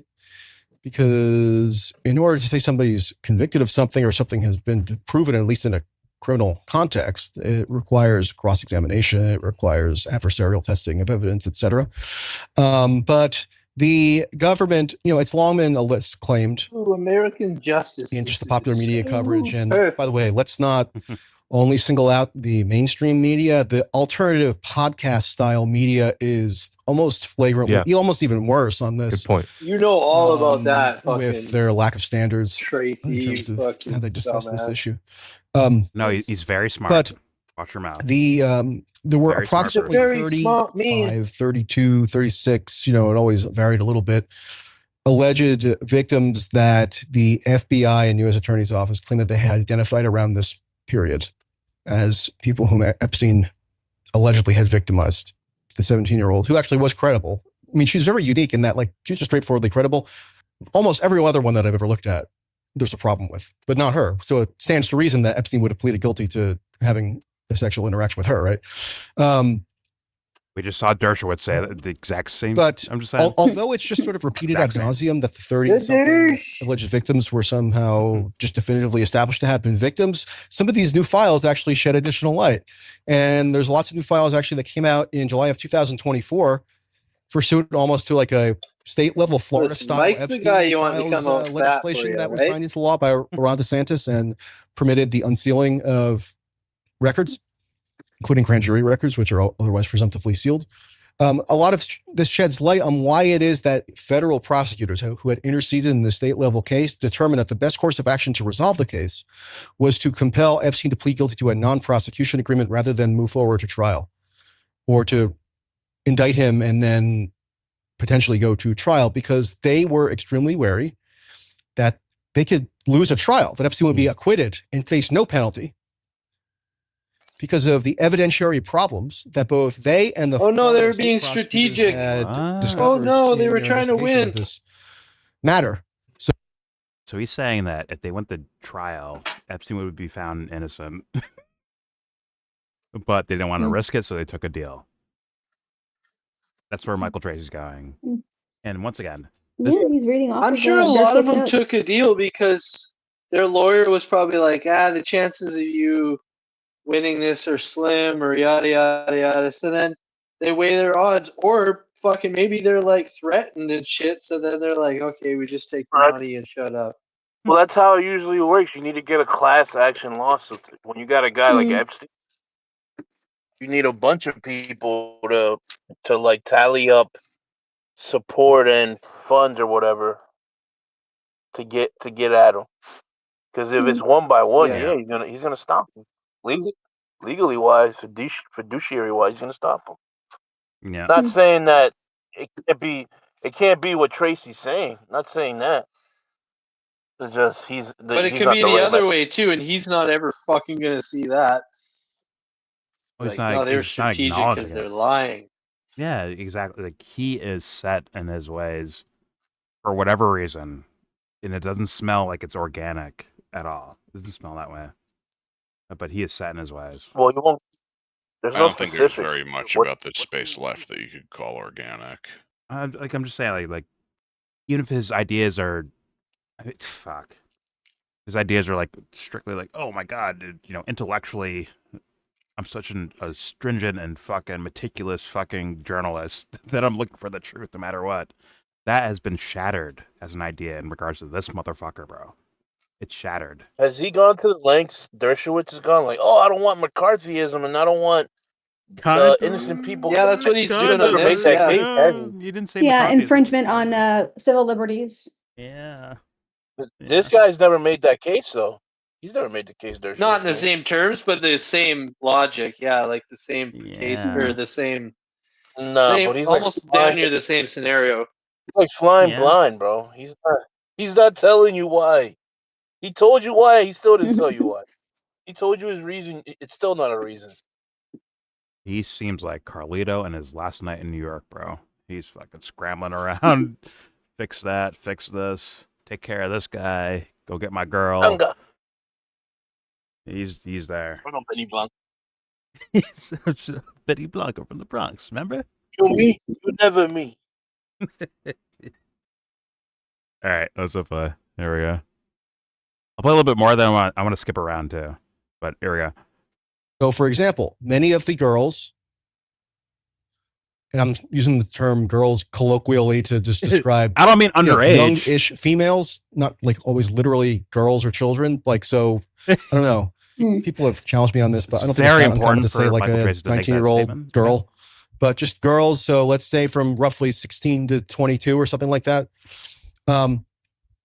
A number of those girls openly acknowledged that they lied about their ages to Epstein, and also they instructed other girls whom they brought to Epstein to participate in these sexualized massages. They instructed them to lie as well. Then poor Epstein. To straw man the case, Hold up, the initial girl who yeah, good. Hey yo, so Maria Farmer was saying that she heard that like this was like way before Michael Tracey was ever fucking saying this shit.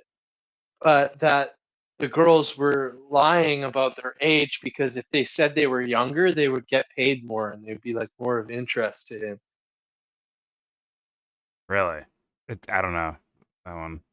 Yeah, that's what Maria in the Jason Burmis interview with Maria Farmer.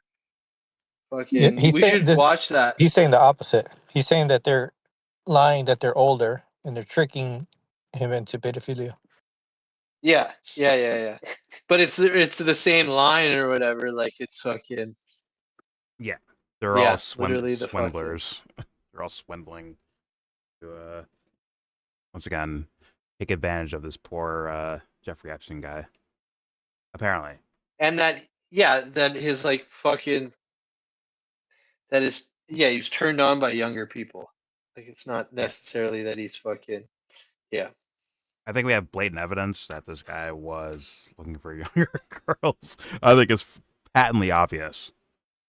Well, there was older. Or I can't remember. Maria Farmer talks about like an older woman that lied about her age, where she was like not even a teenager, and she was lying, saying she was a teenager.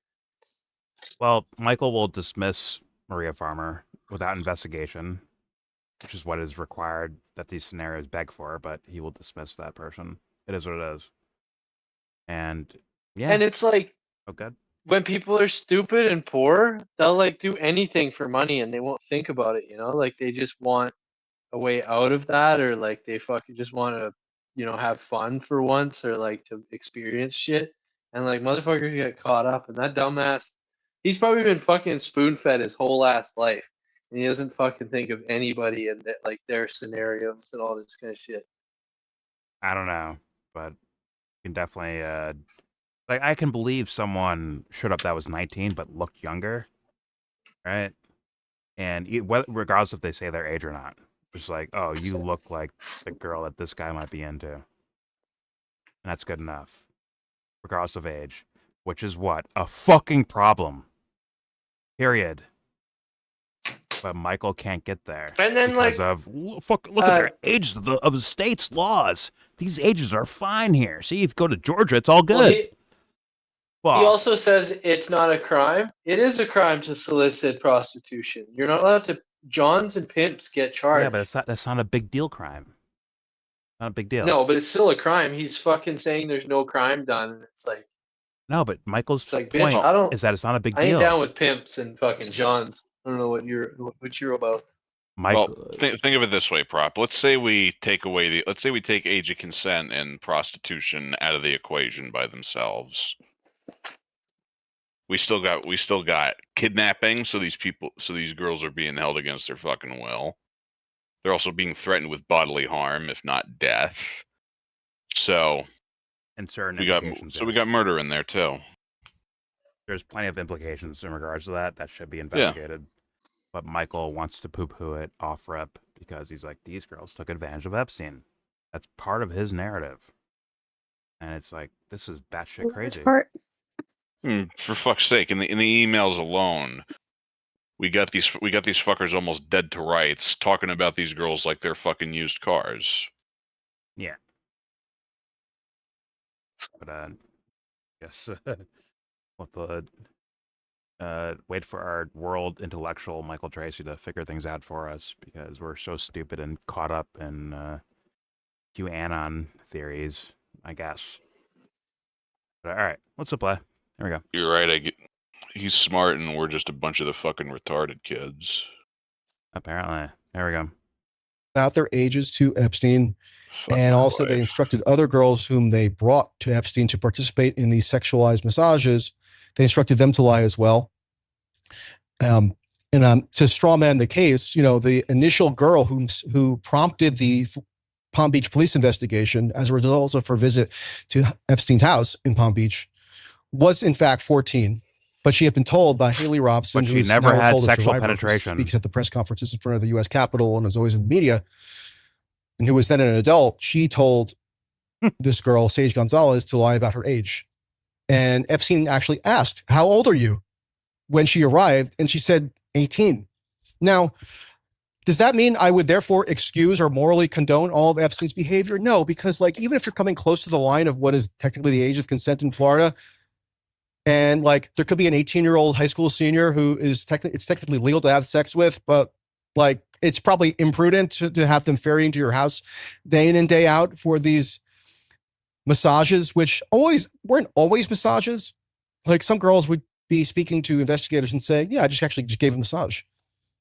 It was a little weird maybe, but there was no sexual contact. But as time would go on and they would come back for more sessions, often it would escalate in terms of the sexual entreaties that he made. Would I condone that? No, but with the 14-year-old, she only went once. There was that's retarded. She's only there once. That was ever established. It's a massage parlor. And, it's not a fucking brothel. No, she's only there once, Prop. Watch her mouth. She's only there once.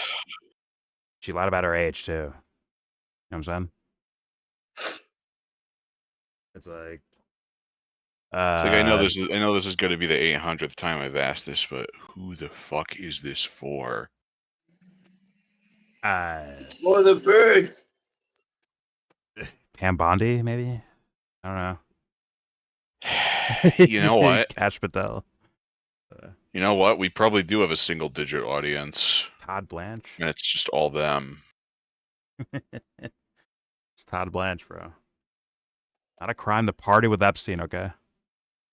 Yeah, that's what everyone's fucking talking about. Sure, Todd Blanche. Sure, Michael fucking Tracey. That's what everyone's talking about. There we go. Actual entreaties that he made. Would I condone that? No, but with the 14-year-old, she only went once. There was no real overt sexual contact that was ever there once. established. And she only stripped down naked. But she did strip down basically to her bra, which again, I would not say that it's a great idea for a man in his 50s to put himself in a position where that could even be a possible thing that he's involved with. But we got to put it in, you got to look at it proportionately. He was in a bad spot. He fucked up. Is this something that we should be having this massive pedophilia crisis over now in 2026? Pedophilia crisis, huh? 7 years after. That's what people are fucking talking about. Pedophilia crisis, the way Michael's putting it. Get the fuck out of here, dude. Get the fuck out of it. He's a liar. He is a fucking liar. At minimum, this motherfucker is he's a useful fucking idiot. Also, it's funny to watch his chest hairs curl maximum, out of his shirt. It's hilarious. He's on somebody's payroll.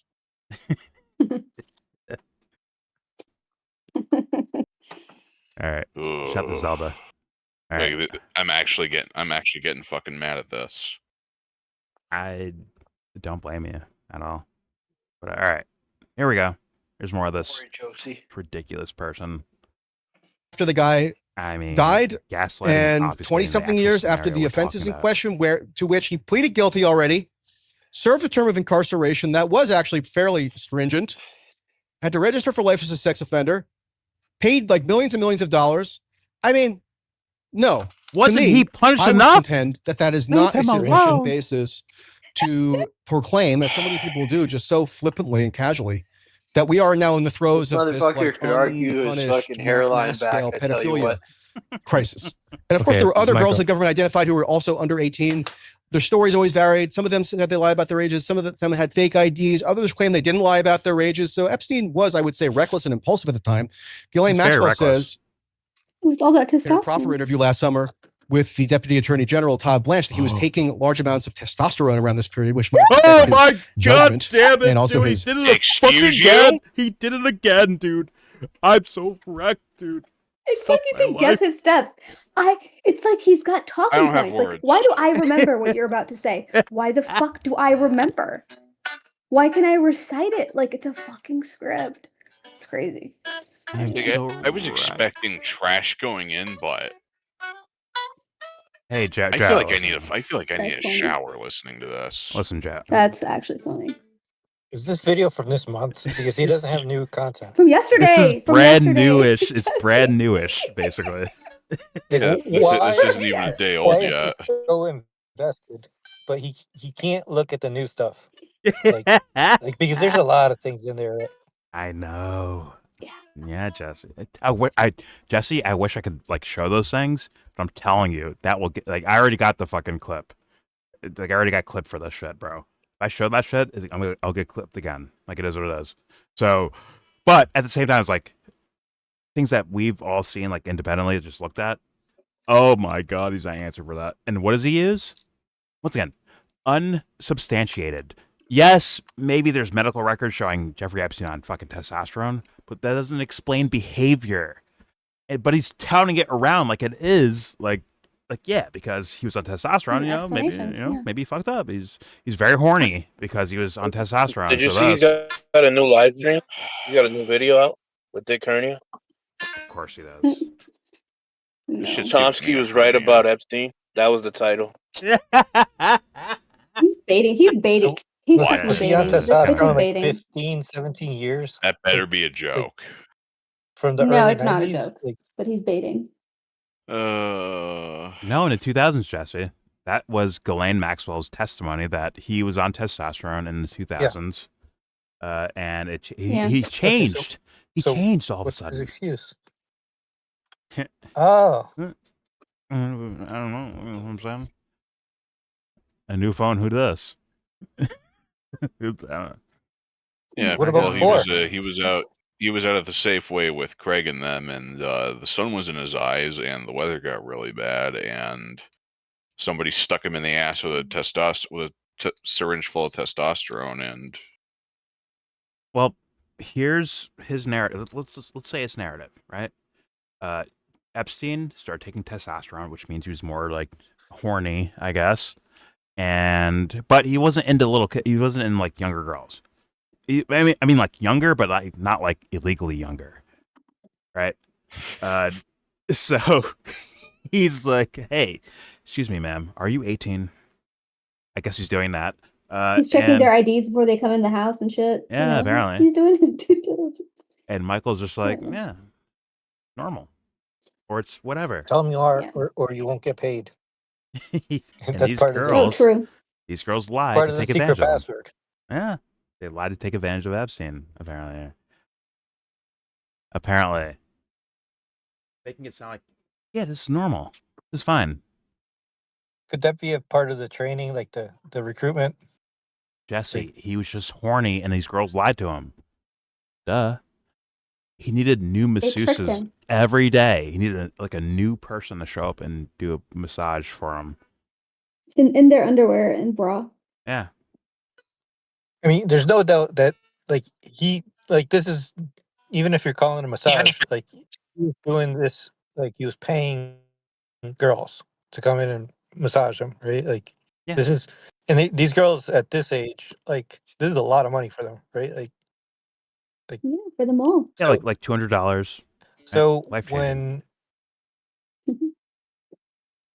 when you when they're introducing them, I mean, it's not like actually it's actually what he says. Like Michael Tracey says that Gouffre was telling them to lie, right? Now he's making her out to be like the mastermind. Like these girls are all plotting against him, right? But couldn't that just be part of the code in order to get paid, right? Like, yeah, just say you're older, right? Like that kind of alleviates the culpability type of thing. But Jesse, no one's around, so like, why do you need to lie about your age? You know what I'm saying? Unless he had recordings and audio recordings of what's happening in these rooms and shit like that. I mean, well, but you know, I'm just saying. Yeah. Who knows, right? Yeah, there's these tiny little devices that can record audio and visual information, and apparently sometimes people like to stick them in corners of the rooms of their house. You see, like the camera in the Kleenex box, or disguised Kleenex box, right? That's for him to be like, see, look, hey everyone, see, look. She says she's 18. We're all good now. Let's go ahead. Meanwhile, there's emails where it's like this guy maybe knowingly is like, hey, this person's underage, like knowingly engaging with that. But Michael Tracey, it'd be a real shame if narrative. it'd be a real shame if something like that was released on an online repository that anybody with an internet connection could get access to. Yeah, but Tracy's telling us that Epstein was just like, he's just out of his mind and reckless. He was just reckless with what he was doing. If he was a smart billionaire, he would have like he would have did like background checks. This keeps fucking happening. If he was a smart guy, he would have done like background checks to find out, to make sure they're actually 18 or older. Which for me doesn't change the scenario at all. But whatever. The point is like to make sure that they're the legal age. Right? Duh. Shut the banjos that are not made in Africa. Fuck off. All right. There we go. Shit, sorry. So hostile. All right, here we go. It's a joke. Here we go. Lie about their ages. So Epstein was, I would say, reckless and impulsive at the time. Ghislaine Maxwell says in her proffer interview last summer, like I said, with so the reckless, Deputy Attorney General Todd Blanche, that he was taking large amounts of testosterone around this period, which might have affected his judgment and also his sex drive in ways that weren't particularly reasoned. But in the main, come on, Michael, people. Can I interrupt you? Yeah, sorry. I mean, there's so many elements of this myth that I'm just mindful of the time and like wanting to get to other aspects of the myth here. I can go for as long as you'd like. The myth. Yeah. Okay, good. So I think we've dealt enough with 2008 and what was actually true there and what people imagine was true. I guess one thing I want to talk about is, so since the Epstein files came out, we've seen that obviously Epstein was an aggressive social networker. He loved meeting scientists. He loved funding people's science projects or being about to fund. You know, he was at TED and all this stuff. And this is kind of how he bought his social life and his influence and so forth. And so all these people have email correspondence with him from the 2010s, essentially. And what I want, and earlier, but yeah, there's a lot of 2010 stuff. And so all this stuff is after the conviction, but before the Epstein story has become a some of it is from before, story. From other files that have come out, probably in this latest iteration as well. But just to clarify, but a lot of the stuff that's come out that's seen as new and revelatory did take place after the 2008 conviction. So what I want to ask you is, like, imagine you're a scientist, you meet Jeffrey Epstein at TED in like 2015 or something, or 2013 even. What was it possible for you to know based on the public record? I met this guy Jeff at TED. I want to Google him. He wants Jeff to have at TED. I want to me. Google. Like, so put aside whether you would actually Google someone you had just met at a conference to have dinner with, because that's not always how life works. Sometimes you just have dinner with the person. But let's say you wanted to do a little bit of due diligence. Who is this guy? What would you have come across at that time? And like what would have been clear to you about this person? Would it have been obvious that, you know, all this stuff was true? So if okay, stop them there, because like, oh, Epstein was just interested in science, and you know, he's a curious mind, and like, come on, dude, we've seen the fucking emails, bro, where it actually looks fucking weird. It looks very weird as far as like the ordering of 23andMe fucking DNA kits, like in mass, essentially in mass, to study how Jewish they are, to showcase their IQ levels. Like, there's plenty of emails like that. There's plenty of shit like that. But Coleman Hughes is calling and also this.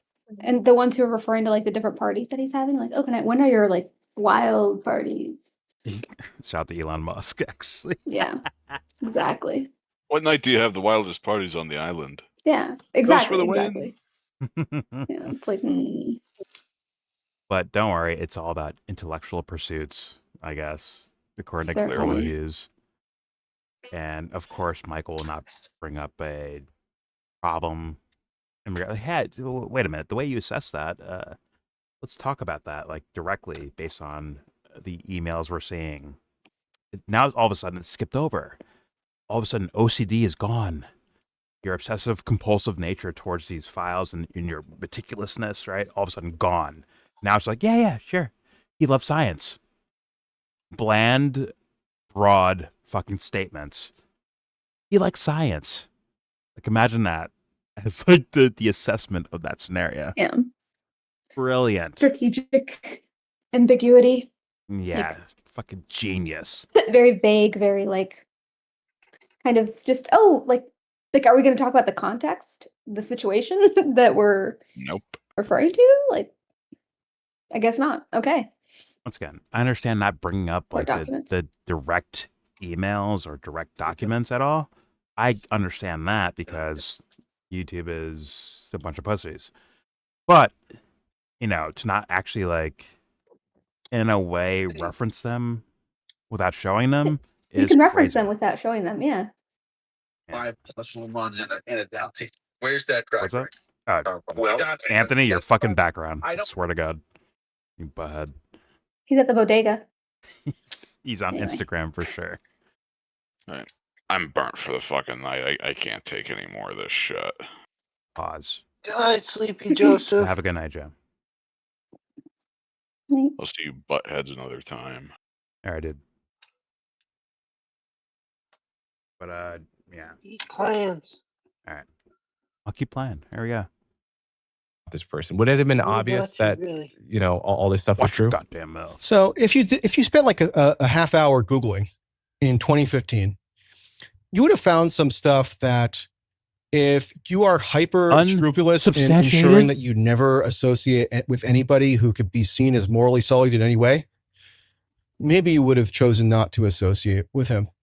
But I don't know. What would it have been, like a Miami Herald article? No, that would have been later, actually. So that was 2018. I mean, the big series that prompted the sort of reinvigoration of the Epstein story and actually impelled the federal prosecutors in the Southern District of New York to try to re-prosecute Epstein federally. No, this was before. So, for example, there was some coverage of his 2008 plea hearing. I don't remember following that at the time, actually, but you could read stuff in the New York Times where it's like wealthy financier pleads guilty to underage prostitution charge in Florida. There was like New York Post tabloid stuff where some of which was and turned out to not to be true, sort of suggesting that maybe he informed on Bear Stearns to get him an easier deal that never got borne out. You could see if you wanted to do like if you want to go beyond the Google search and like go to LexisNexis or something, then you could find a decent amount of civil litigation filed by Jane Doe's. Mm-hmm. Like Virginia Roberts Giuffre had filed her initial lawsuit as a Jane Doe against Epstein individually by that time. And she hadn't introduced her most outrageous claims yet, but she did claim to be victimized.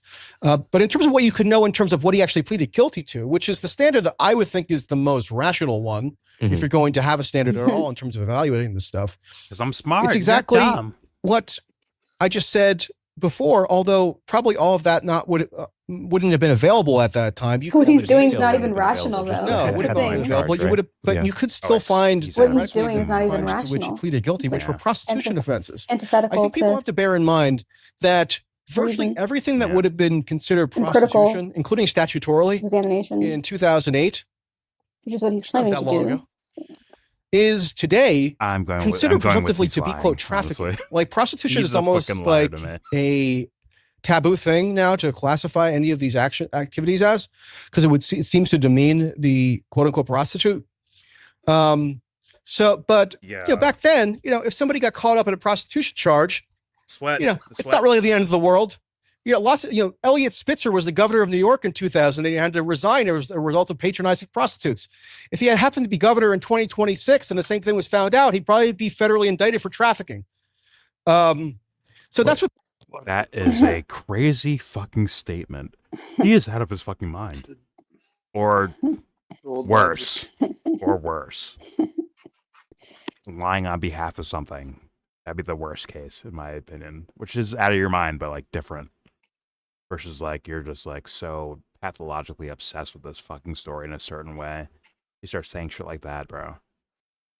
It was 2026. Out of nowhere. It'd be sex trafficking.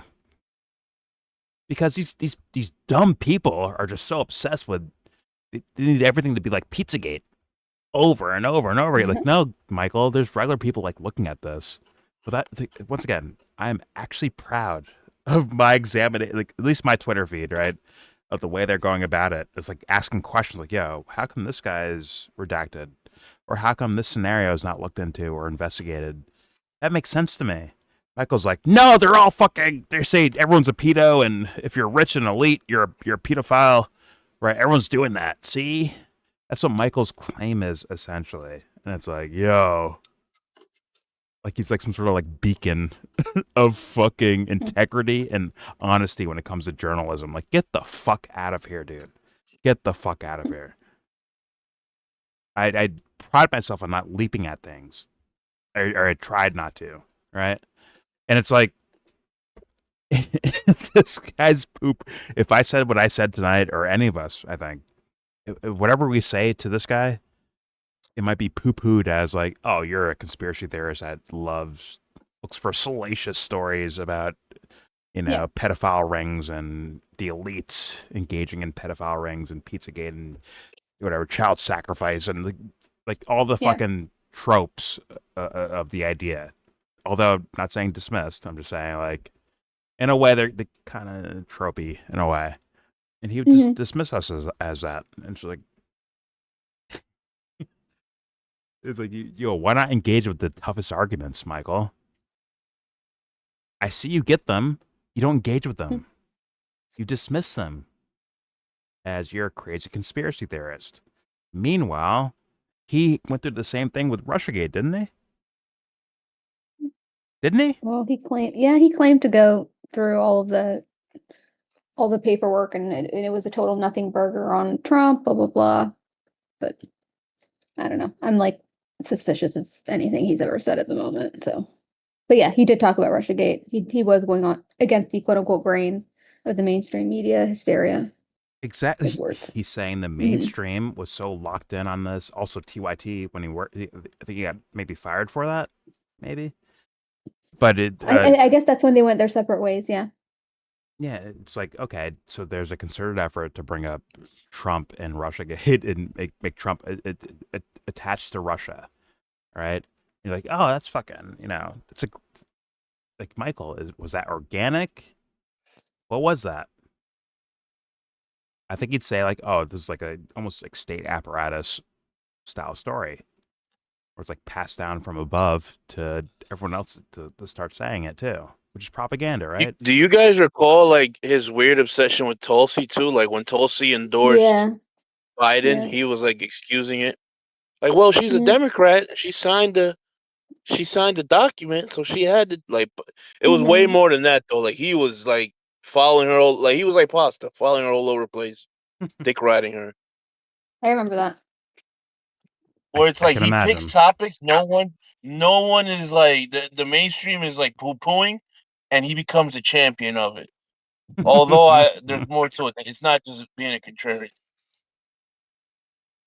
It's probably like the number one. Maybe he's for hire, bro. He might be for hire, bro.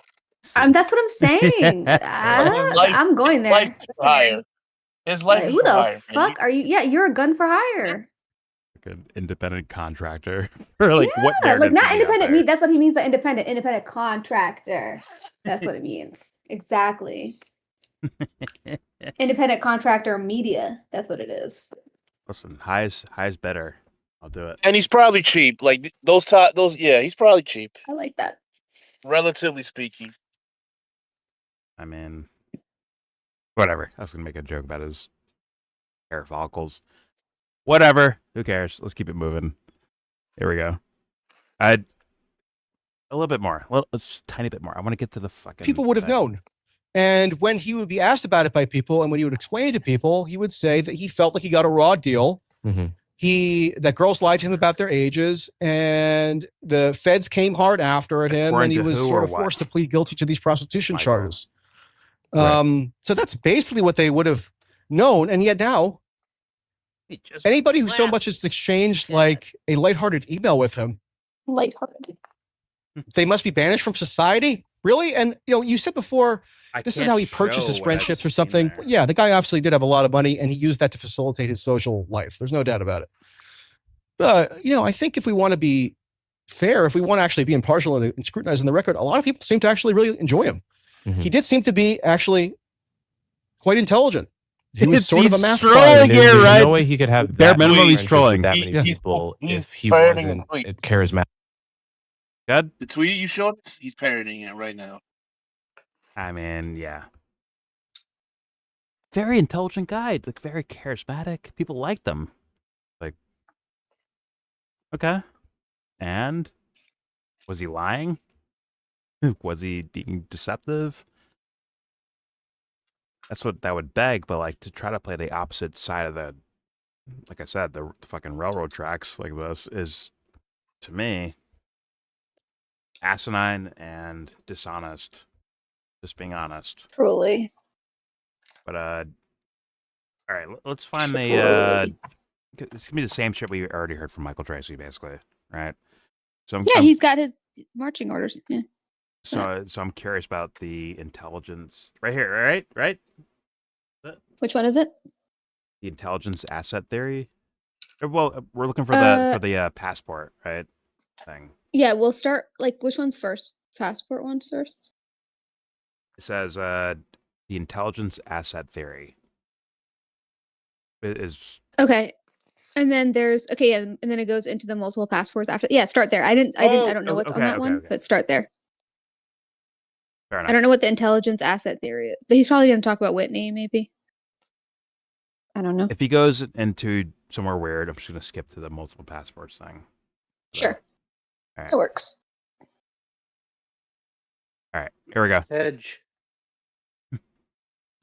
This idea that Epstein was intelligence, that's what I want to get to finally. And, this is, whether it's Mossad or whatever, Russia, the idea that he's intelligence has just become accepted in the Epstein lore. And well, he's not intelligence because he was asked, and he said, sorry, Dershowitz asked, or Dershowitz said that Epstein didn't say that, so thus it's not real. You know what I'm saying? Anyways. He just bought him a gag shirt. That's all at the shop. Yeah, sure. Bought him a really nice T-shirt. All right, here we go. Challenge them. People will say, well, actually, Alex Acosta admitted it, and then I'm sure you can talk about this, but in the little research I did, you try to track down the source of this Alex Acosta quote, where he allegedly said, "Hands off Epstein. We have to give him a sweetheart deal in this non-prosecution agreement because I've been told he was intelligent." If you track down the footnotes on that, mentally, quote, I don't bro. get like literally Alex Acosta there's no recording of him saying it. There is no direct record of someone who heard him say it. It's like a secondhand reporting Barry from Bonds never tested the Daily positive. Beast, and the person who claimed Alan he Dershowitz allegedly literally heard it said, has never. hold up, pause it. Yeah.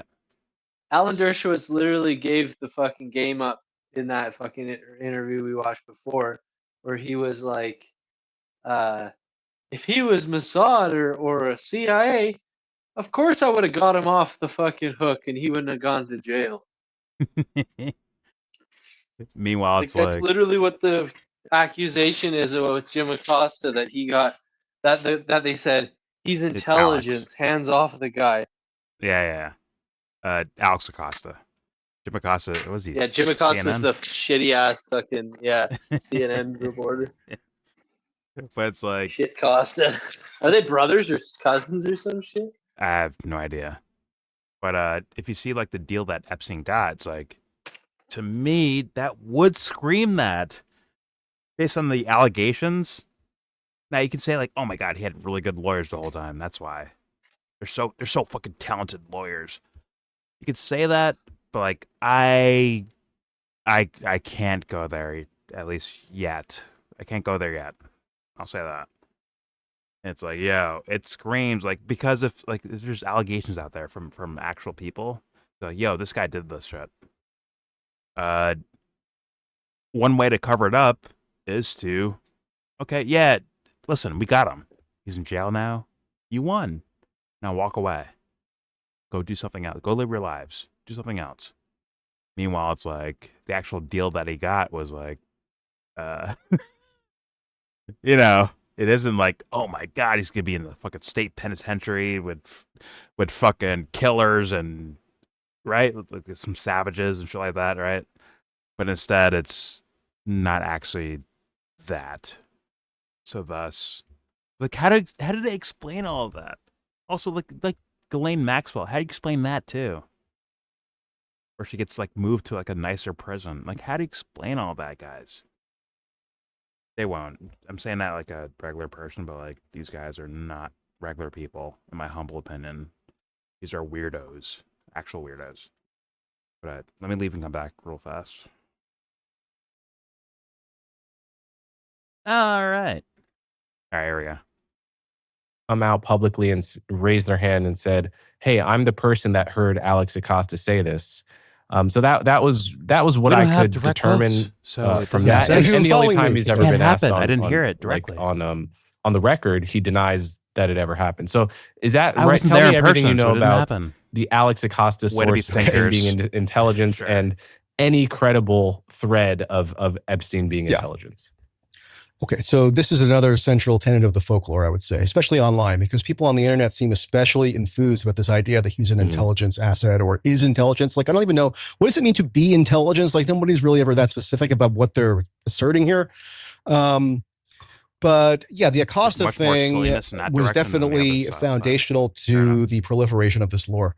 And that stemmed from a single Daily Beast article in July of 2019, written by Vicky Ward, a former tabloid trash like he journalist, doesn't even know what that means. who, What is intelligence? who, for whatever bizarre reason, if you go look at the original article, decided not to emphasize this amazing bombshell scoop in the headline.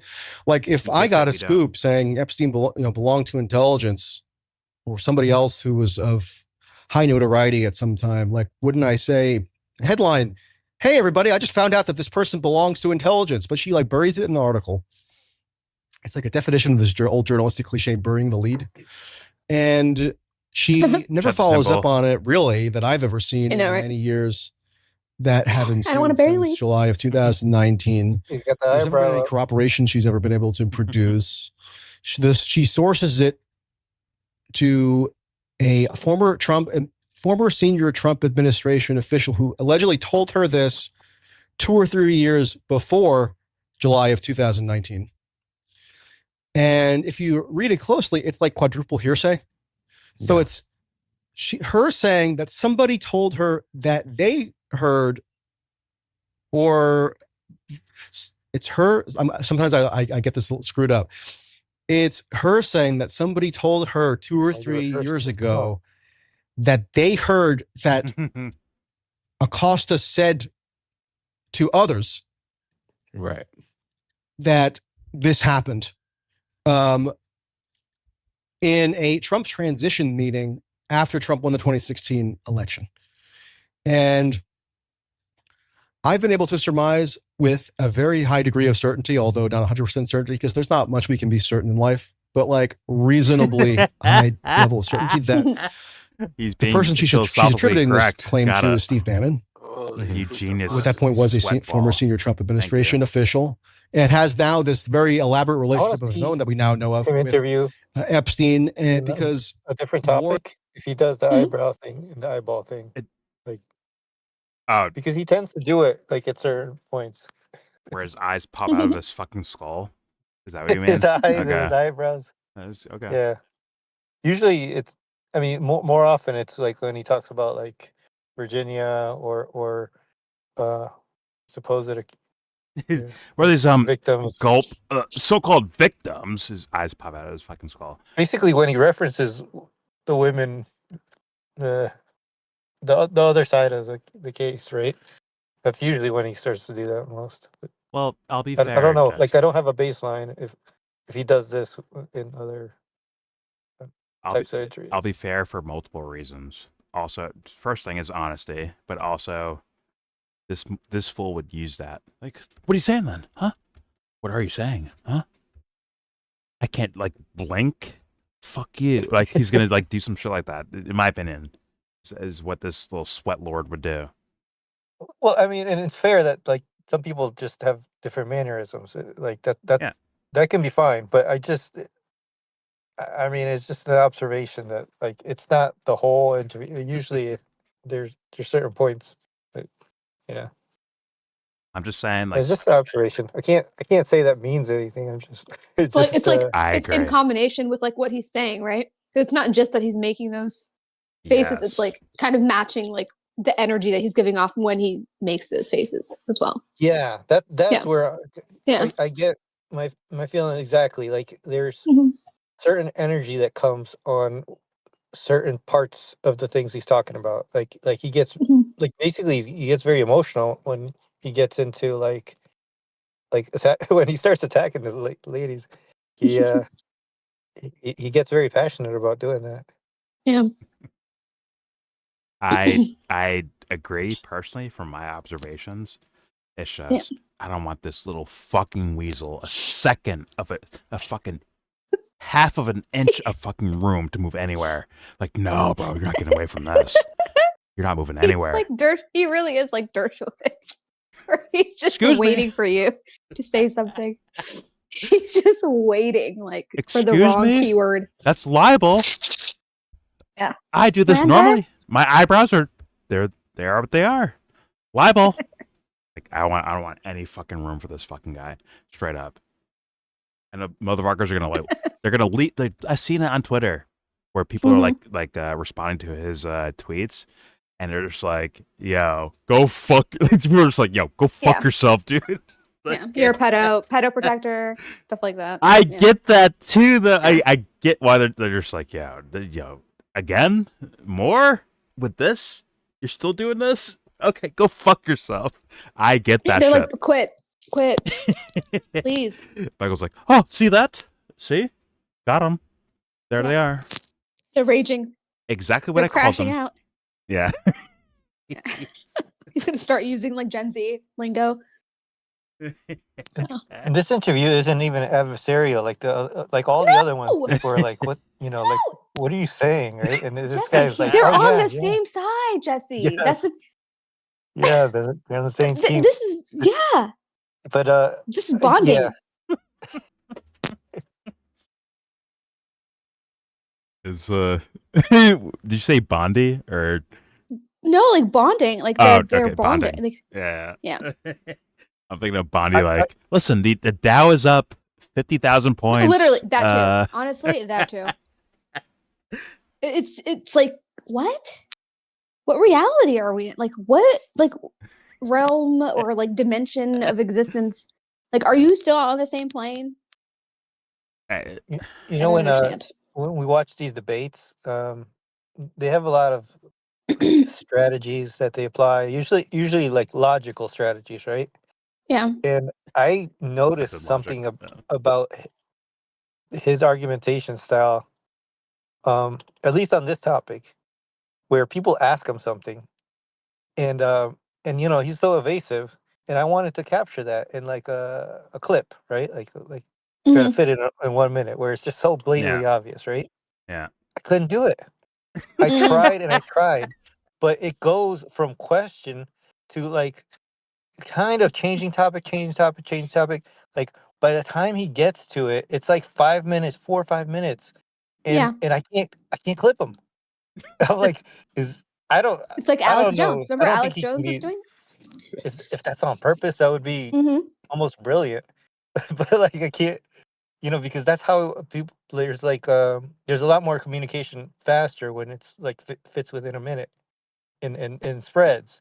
But people would just disconnect like when it's longer. Like, what's he talking about? What's like, what is he saying? You lose the thread. Oh, no, just so like when he's like basically just being evasive about things and. It's like filibustering almost. Like you're fucking filibustering. Like well, new topic. And nothing ever connects to each other. It's like a lot of it's kind of just it doesn't even transition naturally. It's almost like it just transitions because you want to get to that point. Not because it naturally transitions, but like just because that's your second talking point. I find that weird. Like that's not organic. Well, that's what I'm thinking. Well, if it is or not, I'm like, it's almost brilliant. Like in the current media landscape, if you don't want to get pinned down with something, to just spread it out long enough where people will lose touch of what the point was. Like I think yesterday we were watching something where like the question kept getting evaded. We're like, Alex Jones. What was that? Alex Jones, was it? Like, yeah. It's. Or like, is he gonna ever answer it? Like, just literally forgot the question. Like, what was it? We just saw that with Dershowitz, right? But that too. Good. No, it was the question I think that you're talking about, Jesse, was about like why is Trump not firing people, or why is Trump like what do we do about this, or like why is Trump attacking Thomas Massey, things like that, and then he would like ask the question again, and then he'd be like, oh, let me go back to this other question you asked me 10 minutes ago. And it's like, wait, what? He's like on a delay. He went to the bathroom. Yeah, after the bathroom break. Yes, after the bathroom break. Right. He asked him again. Listen, I need my menthols right now. I'll get back to this. It's like, I'd love to answer that, but I really got to go take a leak. Like, no, you can't sit down for an hour and a half without going to the restroom? You're a grown-ass man? Okay, that's fine. I need my menthol break, and see you guys later. I'll be right back. Yeah. But all right, here we go. Here's more of Michael Tracey. Had been collaborating 2 or 3 years prior to July 2019 with Bannon on a book about Jared Kushner. Hold on, let me stop you. Has Steve Bannon ever come out and said, I'm the one? Or has anyone from the Trump transition team... Has anyone from the Trump transition team ever come out and said, I'm the one, I'm the source? Not that I know of. Steve Bannon has never addressed it to my knowledge. But you could find quotes of his, including in Michael Wolff's book from 2021, where Steve Bannon is directly quoted, and he says almost something identical to what Vicky Ward quotes. Mm-hmm. And he's on vacation also right Acosta, you're right, he denied it explicitly and under oath, under penalty of perjury, and on the record in a 2020 it could be perjury, so he won't lie. Department of Justice investigators with the Office of Professional Responsibility who were examining, or maybe it was 2019, that the report came out in 2020, who were examining perjury on the table? The 2006, 2008 prosecution, the non-prosecution agreement, et cetera. Because there was such an uproar around it at the time after this Miami Herald article in November 2018, or series of articles. And Alex Acosta explicitly denies this. He's asked, did you have any knowledge that Epstein was an intelligence asset? He says no. And absolutely not. It had nothing to do with the non-prosecution agreement, which, like, if you do enough research on the non-prosecution agreement and its origins and like the stuff that went into brokering that, like, it just makes no sense that there would have been any like intelligence aspect. Like, it's just farcical. I mean, like, fuck. If Epstein was intelligence, Alan Dershowitz would have got him like no sentence at all. He would have like absolved him of all crimes because he's intelligence. You know what I'm saying? Duh. That's the logic I'm hearing. That is the logic I'm hearing. Fair enough. Let's hit play. Here we go. Acosta testified again in September of 2025. Acosta, it's before the House perjury, Oversight man. Committee. He can't just lie. You can go get the transcript Perjury, if you man. want, where, of course, he's naturally asked about this, and he again denies it explicitly under oath, again under penalty of perjury. Yeah, he perjured himself. I've heard more things myself that unfortunately I can't report that definitely bolster the idea that quote was just bogus, essentially. Another, just Steve Bannon basically just spouting off, and then the keyword that's just not hard. That shouldn't be hard for people to believe. But nobody ever looks into like the veracity of that quote. Like, it spawned such a huge like little Epstein intelligence asset cottage industry. But one thing I always want to ask, let's just leave aside that quote. Like, because people could say, okay, maybe that quote's phony, but we have all this other evidence. sometimes I want to ask, okay, let's say he does have someone tied to intelligence, whatever that means exactly. Okay, what is that supposed to signify? Like, what conclusion are we supposed to draw from that information? Well, Michael, according to his lawyer, right, Epstein's lawyer, if he was intelligence, he'd get him like no sentence at all.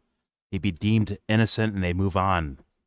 Or at the very least, right, like a lesser sentence. According to his fucking lawyers, Michael, which is the official story that you're fucking following, right, Michael Tracey?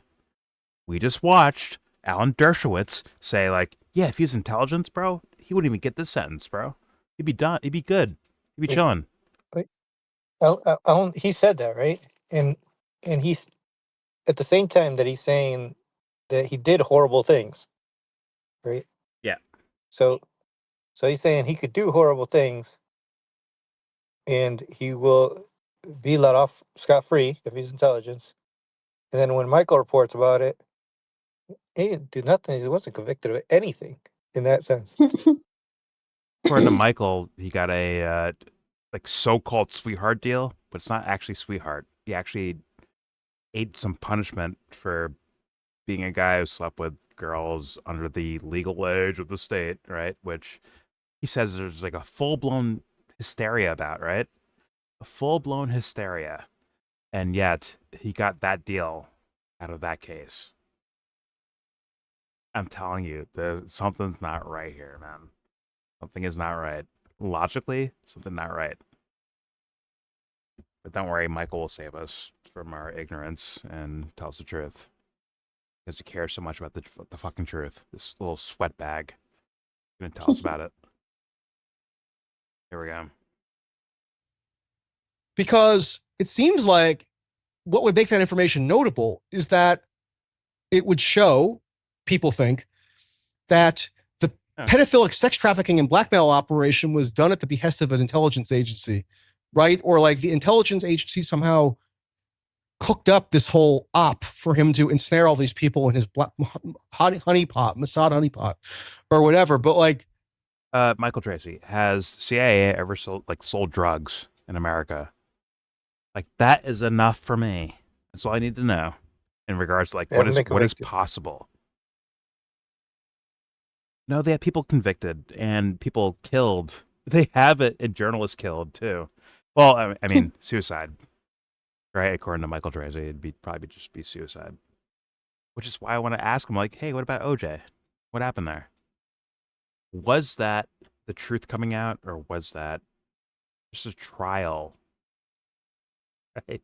Did his gloves not fit, and that like made the whole case? Like, what is it, Michael Tracey? What is the scenario? Is what happens in trial mean truth, or is it like, could it be mysterious to where you're like kind of in a way guessing based on, I don't know, sort of like intellectual investigative faculties of your own mind? The thing that he's the thing that he's very much dismissing, by the way. And it's like, you don't understand this, Michael? Oh my God, the fucking fervor, the moral panic, as he calls it. Come on, dude. Get the fuck out of here, man. All right, I'll back up a little bit. Pause. There we go. trafficking and blackmail operation was done at the behest of an intelligence agency, right? Or like the intelligence agency somehow cooked up this whole op for him to ensnare all these people in his honeypot, Mossad honeypot, or whatever. But like, people never really even know what they're alleging or intimating. It does remind me of Russiagate, because like sometimes there would be this little snippet of information that would come out that would seem to connect Donald Trump or one of his associates or somebody to something to do with Russia. And they would say, hey, look at this, address this. And I would ask them, okay, you're telling me this piece of information unto itself somehow substantiates the idea that Donald Trump was in a collusive conspiracy with Vladimir Putin to subvert the 2026 election and get installed into office? I mean, well, Michael, I mean, like, you can focus on Virginia Giuffre if you all you want, but like, does that mean like the rest of the idea of victims are all bullshit and false? What you said, she's the driver, she's the one. If her thing is false, then it's all in question. Like, not even in question. I think he's calling it false, right? Am I tripping? Like the way he talks about this shit, it seems like that is bullshit now because Virginia Giuffre got caught. Yeah. And she's bullshit. So thus, the rest of the stories are also bullshit too. That's the way Michael. He's saying Tracy the whole thinks premise. Yeah. Yeah. And I wish it was in question. That's fine. In question, I like questions. I want more questions. But that doesn't seem like what Michael's fucking doing. So, anyways, who cares? Yeah, who cares? The genius of our fucking times, sweaty Michael Tracy. Thank God for him and his one Superman fucking curl. Here we go. It was always a logical leap that people just wanted to one make. Curl. Really, the information before them would not rationally permit them to make, but they do it anyway, of course. Because I mean, there is a lot of. I mean, I never begrudge people for being intrigued by this stuff. I'm massively obsessed with it, as you could probably tell, because he did have this amazing cross section of contacts and associations. Mm-hmm. I mean, for God's sake, Michael Jackson. There was a photo of Michael Jackson in the December 19th DOJ production. I found a random message pad from his house in Palm Beach a few days ago of people like calling his house to leave him messages from Holly Berry. I had no idea Holly Berry ever called Jeffrey Epstein.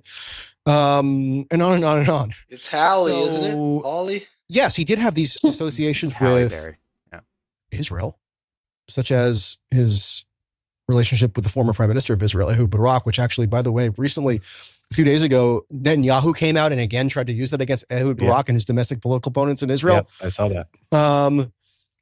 And curl your hair like you want to. You know, just with the Ehud Barak relationship alone, like, okay, the former prime minister of Israel would have, when he was prime minister, overseen the Mossad. So if Jeffrey Epstein knows the guy, then it's theoretically possible that like some information could be gleaned from Epstein that is then given to Barak, or Barak picks up on, and then something is passed to somebody who's associated with some Israeli state security agency. I mean, that stands to reason, but is that is that like Epstein being tied to intelligence? I don't know. I don't know how even people are conceptualizing that whole notion.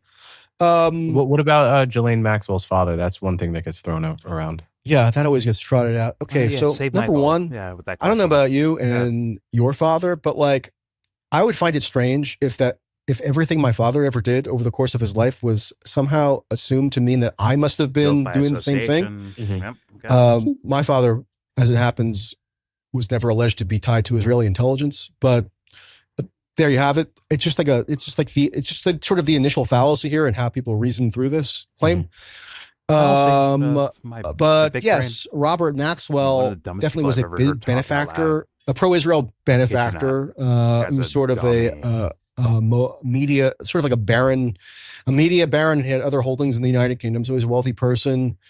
He funded sort of like certain pro-Israel philanthropic efforts and Jewish sort of advocacy efforts. People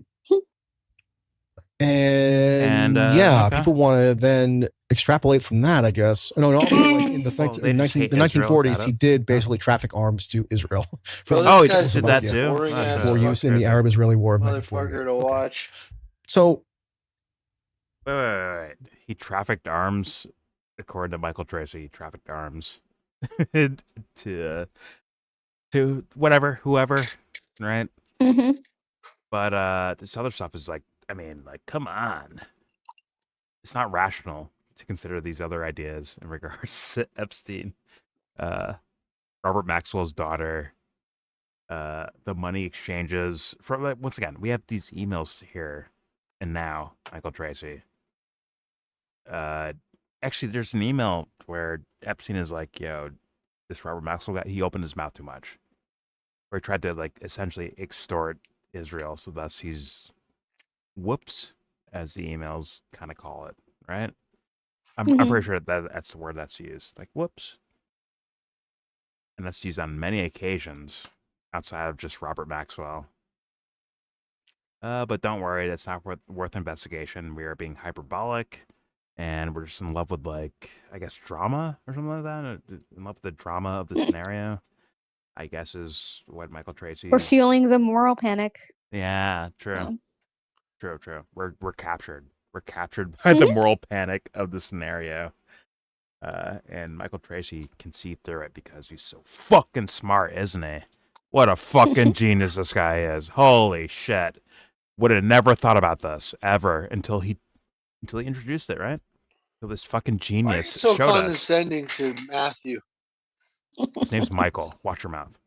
Oh yeah, I was thinking Matthew Hunter. Miss him. Your boyfriend? Well, we have this genius, Michael Tracey, here, and we're taking him for granted, man. Honestly. Like, if we actually listen to him, the world will get smarter and more, I don't know, nuanced? What would be the word? I don't know. Nuanced, I guess. Thank you, Michael Tracey, for being so fucking brilliant for us. Thank you for saving our minds from the fucking brain rot.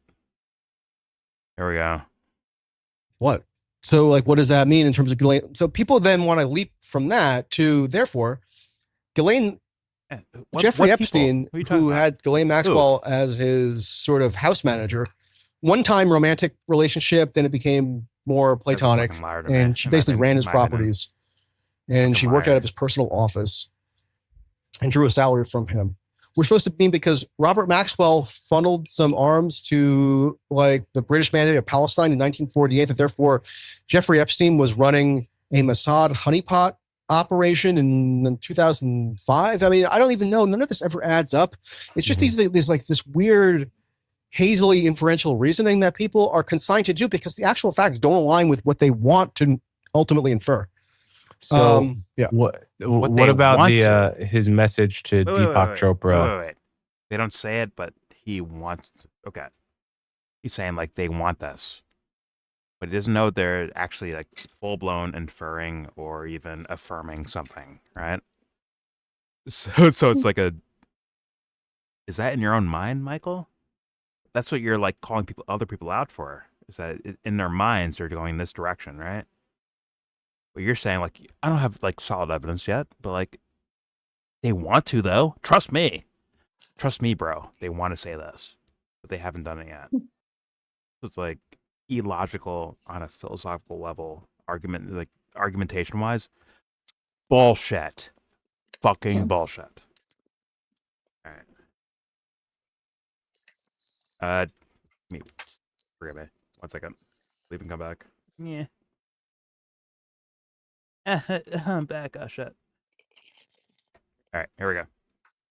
So what about the his message to Deepak Chopra that he said anywhere but Israel, I hate Israel, something like that? I mean, is that like, should we not even try to interpret that? They're cherry picking emails.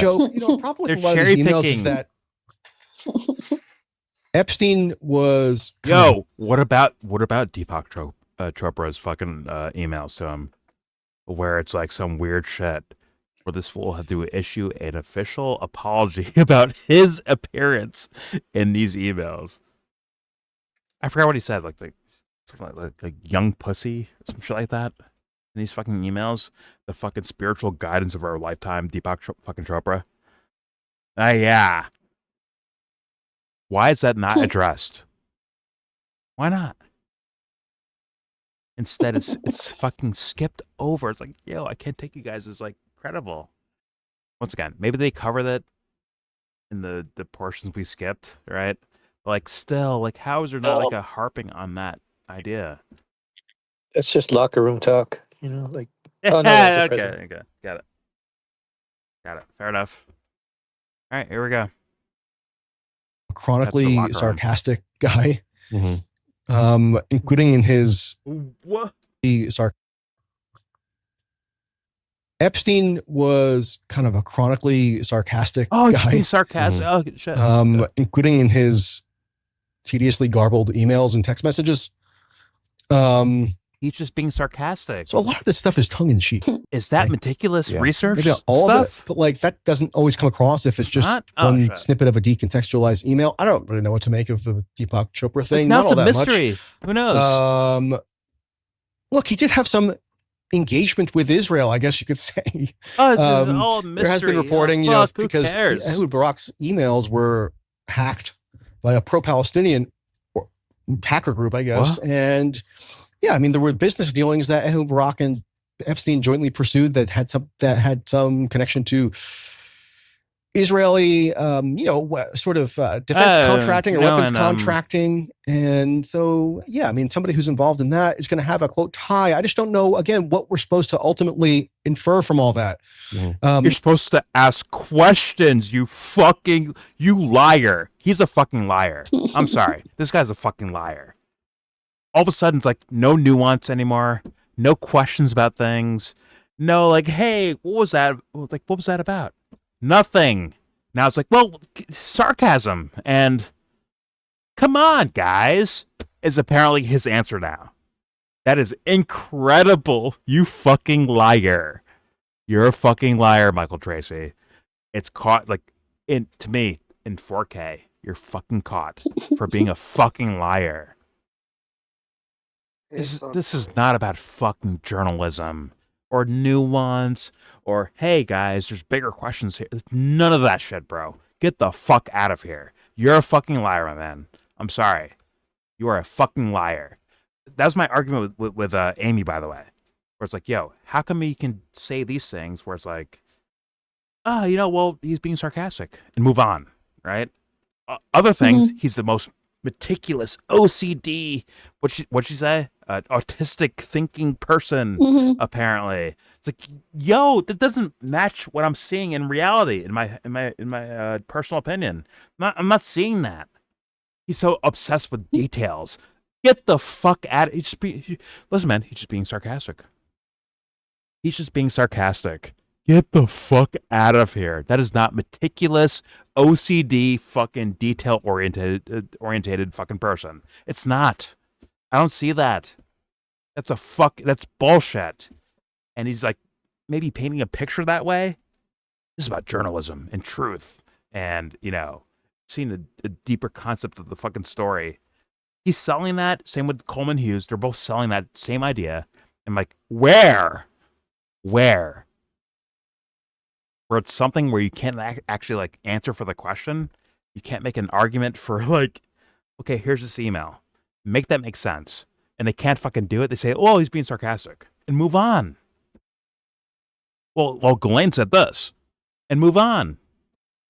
It doesn't fucking work as an argument logically from the most meticulous motherfuckers on planet Earth. It doesn't fucking work. I digress. Let's back up a little bit, pause, and hit play. But good luck to the people that are dick riding this shit. Here we go. To Israeli, sort of defense contracting or weapons contracting. Some guys, and whoever. So, yeah, I mean, somebody who's involved in that is going to have a quote tie. I just don't know, again, what we're supposed to ultimately infer from all that. What do we do with that?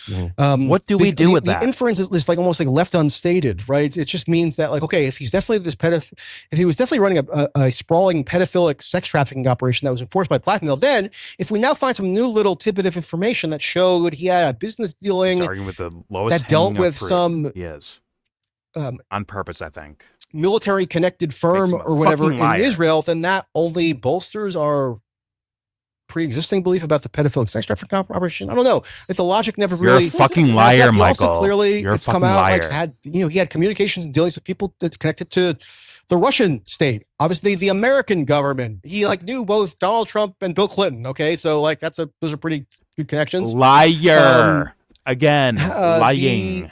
The British government, perhaps even the French government, the government of Saudi Arabia. His eyes are extra. I don't know. It's just like this whole constellation of connections can't really be distilled into a single little moniker that people can apply, and then it somehow vindicates all their most outlandish fantasies about Epstein. But Michael, people are saying these things. They're saying, like, I don't know who this guy may have worked for, but guess what? There's questions, and they're fucking throwing out questions like, well, what the fuck is this thing? In regards to an email or a connection or a video or a picture. And Michael's like, look at you, you fucking QAnon. You think everything's a pedophile, like fucking Pizzagate and pedophile island shit. Like, you guys are just leaping. Meanwhile, like, he's fucking leaping to make it nothing.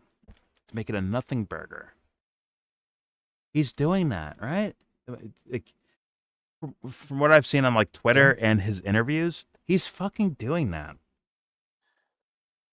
Like, get the How fuck much would out. you know about Epstein if you, like, for as much as he talks about him, like, if you only knew about him through his If you only watch through these Michael, interviews? oh my god, you'd be like, Would you well, even know that he's like has an island and has such a social network? He's like with presidents and like every top person.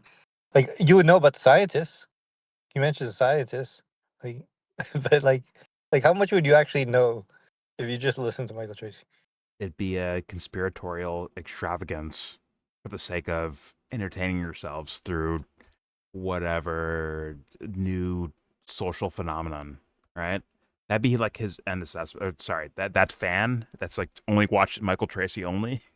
You think, oh my god, this is a fucking fantasy thing that's out there that's not anywhere near reality, basically. Right. But like one email would wreck their lives. Like one email. I mean, I don't mean like the whole fucking 3 million. Just one email. You could show them, and be like, "What's that?" I would think a regular person would be like, fuck. I don't know what that is. What is that about?" And thus, it's like, but that's what Michael is the apparent gatekeeper for, in a way, the way he argues.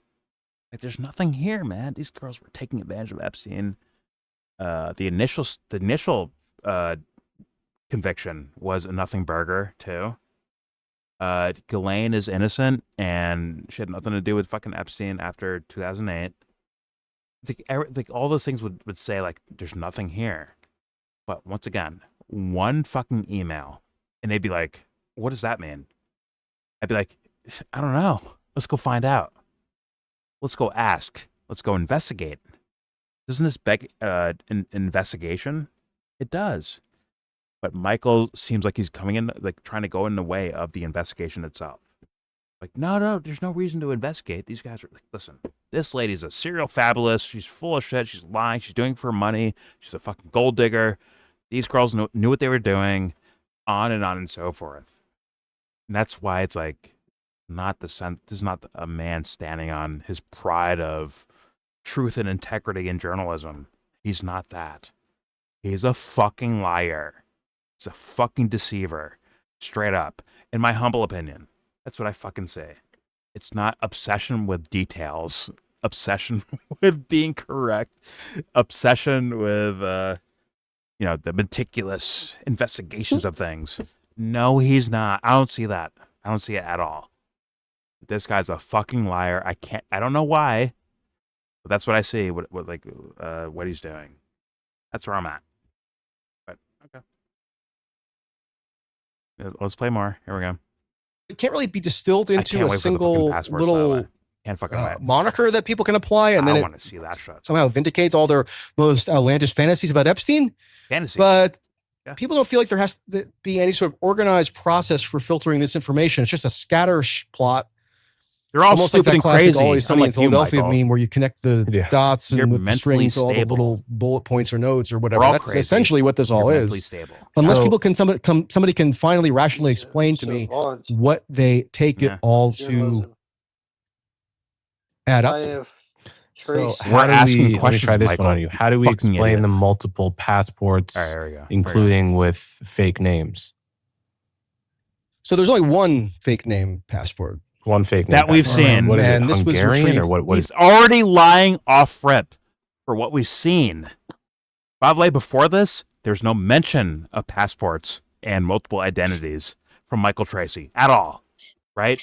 We got the new emails, right, where it showcased like pictures of his fucking ID of having a different nationality, Austrian, I think it was, and in regards to another country, right, Saudi Arabia.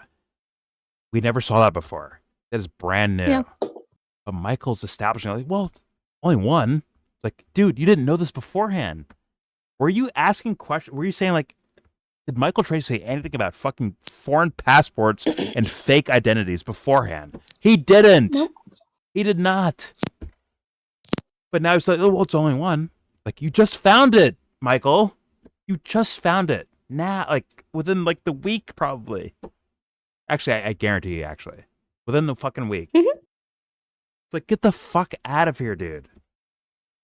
Let's go back. I'm gonna rewind, hit play again, because that's ridiculous. It's only one. Like, dude, you just found out about one. What if there's more? Like, how do you know? Like, what? All right, here we go. It's essentially what this all is. Unless people can somebody can finally rationally explain to me what they take it all to fucking add up to. Man. So how do we, let me try this one on you. How do we explain the multiple passports, including with fake names? Only one.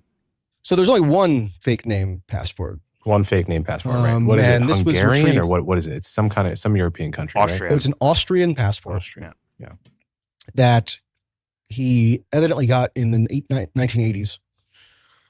And I think was seldom if ever used. I would have to refresh my memory. Like if you notice, when I can't say something with Seldom enough if ever certainty, used. I don't just make wild fact claims, God. which to me seems to typify how people in the quote Epstein space handle this issue, where they'll just like spout off about whatever and like make it seem like they know things they couldn't possibly know or never Shut even. the fuck up, Michael. What do you think? Fuck the internet guys. What do you think about that? I'm backing up again. Here we go. And I think was seldom if ever used. I would have to refresh never my used, memory. really. Like I if you mean- notice, when I can't say something with enough certainty, I don't just make wild fact claims. Yeah, which like the other guys. to Got me it. But like, seems to what do you typify actually how think? people in the quote Epstein space handle this issue, where they'll just What like do you spout think, off Michael? about whatever and like make it seem like they know You things liar. they couldn't possibly know or never even researched or just wrong. Not that I can never make an error, but I would correct the error. That never happens in the Epstein, conspiracy brain space. But no, his passports, the passports in his possession were seized when the FBI raided his house in July of 2019 after he was federally indicted. So they got, his current passport, expired passports, expired American passports that were his, and then there was one Austrian passport that was in a fake name that apparently he was told he should get, or somebody gave to him in the 1980s because when you travel to the Middle East, this was the claim anyway, you'd want to have a passport on hand that would suggest you weren't Jewish. Oh, okay. So that was the claim. But what do you think, Michael? I think he never actually used it, or that was what his lawyer said when this was never used, discussed in the pretrial motions after he was arrested. But I would have to go back and verify that. But like, okay, so yeah, he had a false passport.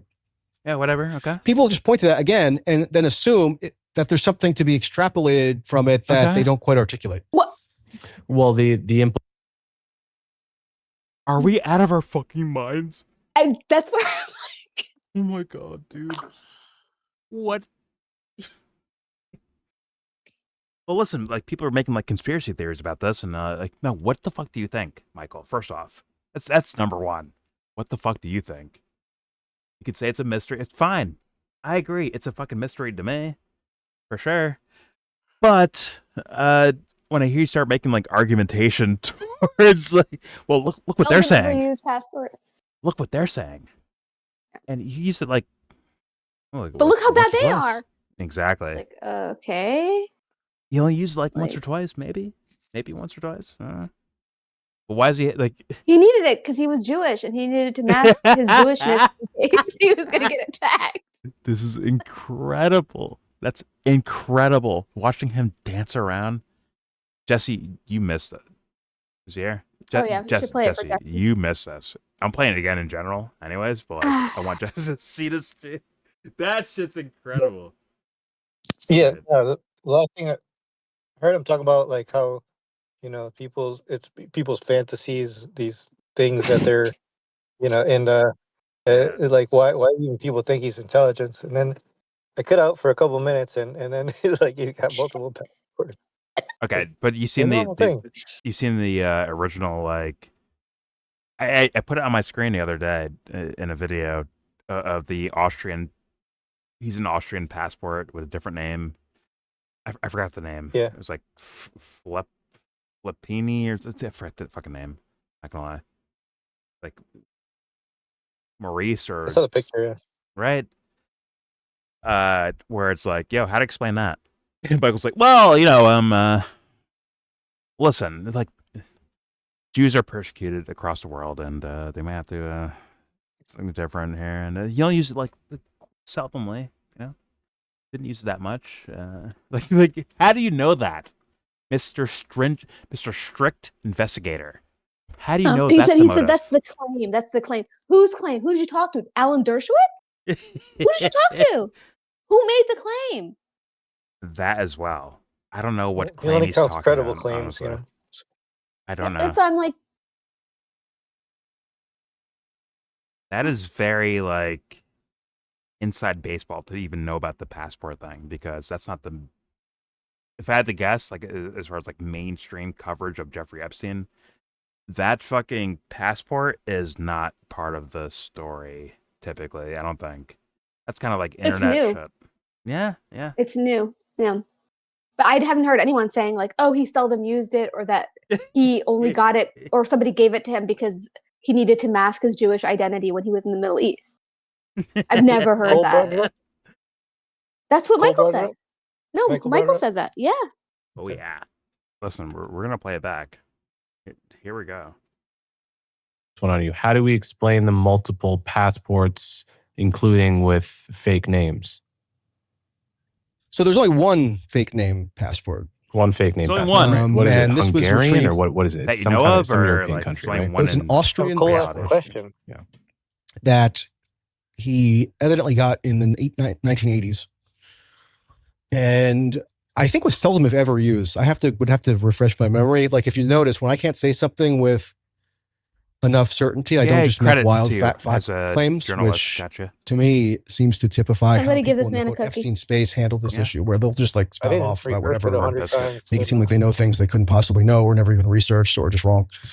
Not that I can never make an error, but yeah, whatever, Michael. Error. Go ahead. That never happens in the Epstein, conspiracy brain space. See what I mean about his answer? No, the passports in his possession were seized when the FBI raided his house in July of 2019 after he was federally indicted. So they got his current passport, expired passports, expired American passports that were his, and then there was one Austrian passport that was in a fake name that apparently he was told he should get, or somebody gave to him in the 1980s, because when he would travel to the Middle East, this was the claim anyway, you'd want to have a passport on hand that would suggest you weren't Jewish.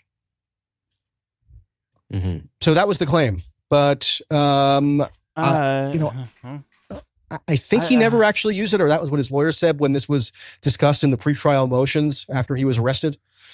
But I would have to go back and verify that. But he's given his lawyer story. Passport.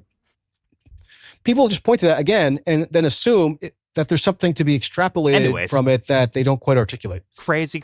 Well, the implication is that you could only get that if you were an intelligence asset. That a normal rich guy couldn't get that. Mm.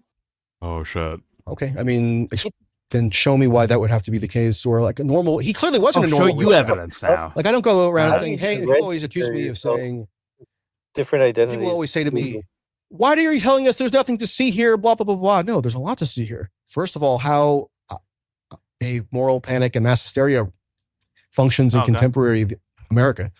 Okay. So a lot to see here. Go fucking write a dissertation about it. But also just in terms of the saga of Jeffrey Epstein himself. I mean, yeah, it's endlessly interesting. He was not a normal rich guy. Are they fake passports? Or had this astounding multitude of connections with high-level people. He did have association with Bill Gates, Steve Bannon, Noam Chomsky. It's not normal. You name it. Tom Barak is another one I just saw, who's the current, I believe, U.S. ambassador to either Jordan or Lebanon, I think.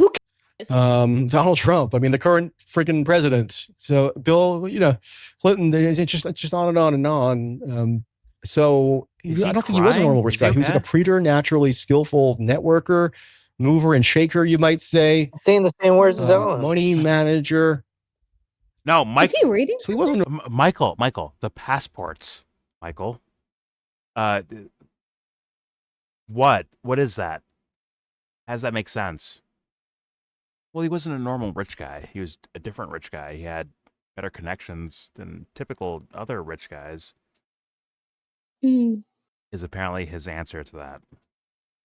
Of how he had A fake He's a good passport. networker. Oh, okay. Yeah, exactly. All right, Michael. There we go. I mean, you don't Former get an rich guy. So I island for wouldn't be being a surprised if he had networker, some right? unique. Just have money. You're good. All right, here we go. Networker, mover and shaker, you might say. Mover and shaker. Money manager. Yeah. So he wasn't a normal rich guy. So I wouldn't be Yeah. surprised if he had some unique connection somewhere was along the line crying. that allowed him to Whatever. procure this passport. Right. Okay, so Like when you're Yeah. like a multiple Let it die hundred there, millionaire, Michael. like when he was arrested and his lawyers had to declare what his Michael, let assets it die. were, You're gonna wreck yourself. it was put like at like 650 or 700 million. So he wasn't a billionaire according to that, but like when you have that range of money, like, yeah, opportunities open up for you to get stuff, to meet people, to have very exclusive social soirees, to do all sorts of things. And if But Michael, the question isn't, is he rich enough to be able to get like foreign passport or fake identities? The point is like, why did he have that? I thought that was like the question, kind of like the main question. And Michael's like, yeah, well, he's rich though. He can get one. Like, so? Okay. If I were rich, I can like build a basketball court in my backyard. The point is like, why? Why would I do that? What's the point? Because you're a basketball American, obviously. Yeah, obviously. So he made fake IDs For to fun, apparently. not use it for like just or to pretend he wasn't Jewish. It was like, Well, Jesse, he's fighting anti-Semitism, obviously, and that's why he had to become Italian or Austrian. Australian, yeah. The name was Italian sounding, if I remember correctly, but like it's Austrian, I guess, what the passport says. And he just did that to mask his Jewish identity, to protect himself in the Middle East, persecution from the Jewish hate. Yeah, true. Because because he's going to be rolling around in the the bad neighborhoods of UAE with his hundreds of millions of dollars. He's not going to be in like 7-star hotels, like meeting with the sheikhs and whatever. I fucking need Alan Dershowitz to answer that question about the passport, just to see if it's the same answer as Michael Tracey's. Well, he said that is his answer because his lawyer said that. Remember? But after he got indicted, his lawyer had said that in like 2008, or maybe he was talking about 2019. So I'm not actually sure. I think Alan Dershowitz was only his lawyer the first time. Yes. I want like I'd have to double check. He didn't say. Yeah. I want like the direct answer in regards to a passport and see if it's the same as Michael Tracey's. I want to hear that shit from that fool. So I'm very curious.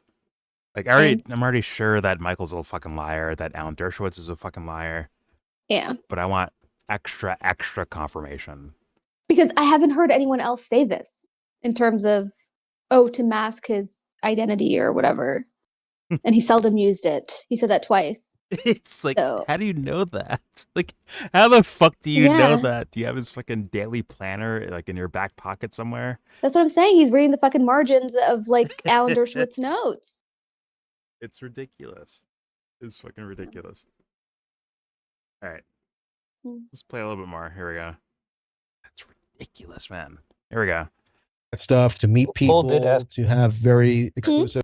My bad. What did you say? The reason I asked if who asked the question or who started it was because if you bring up a topic, you probably prepare, or it's a topic Yeah. If someone else brings up a topic, you have this much information, like obviously he says he studied this whole thing, right? But like he's holding on to this, like, and he seemed prepared for it, Michael? in a way where it's like you studied like these and prepared these answers in this way. Like, that's fair enough, but I think Michael's scrambling. I think Coleman Hughes ask that question because people are asking about like certain topics. You throw it out there and you get like a tester essentially. Like, okay, what's his temperament in regards to hearing this question? Or Coleman Hughes has already sent him the list of questions that are going to be asked beforehand. Okay, that's very possible too.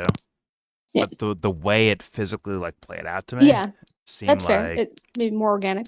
He's like getting a feel like, okay, Michael doesn't like this question. Let me like turn it a different direction a little bit. Just turn it a little bit to get him out of this fucking foxhole he's in right now. I consider that very much so too. Yeah, that's true. Listen, these people are fucking stupid. If they're doing some sort of like collusion thingy, I'm like, yeah, these guys are fucking idiots off rip. So thus, they may not send pre-prepared questions. It may just be like, let me ask this question. Okay, I see your temperament. I see you like kind of eyes rolling around. Your speech stuttering more versus like, kind of like coined or framed answers to certain questions. Oh, I see that. Okay, let me turn it a little bit or change it up a little bit. I can believe that too. No, that's true. I guess in my head, I would assume Michael Tracey strikes me as someone who's like, oh, can you send me like an itinerary of our agenda, what we're going to talk about, like to prep himself. I have a feeling that that's what he would do. Hey, maybe. But I could be wrong. I'll be fair. Maybe. I don't know. Yeah. Morning. Good morning. Phil? All right. So here's Michael Tracey like sneaking in, like, yeah, he had like, 650 million, 700 million. He wasn't a billionaire, you know what I'm saying? He wasn't a billionaire yet. Put that out there. Just to like, once again, soften the blow of Oz, of the whole like Epstein story. But here we go. So he wasn't a billionaire according to that, but like when you have wasn't a billionaire, that range of money, like opportunities open up for you to get stuff, to meet people, to have soirees, social soirees, to do all sorts of things. And if people looked at this issue through the frame of like a sparkle in there or something. It's almost like a lifestyles of the rich and famous, like, and maybe there are some unseemly aspects to it, and we can almost do it as like a case study of like elite society.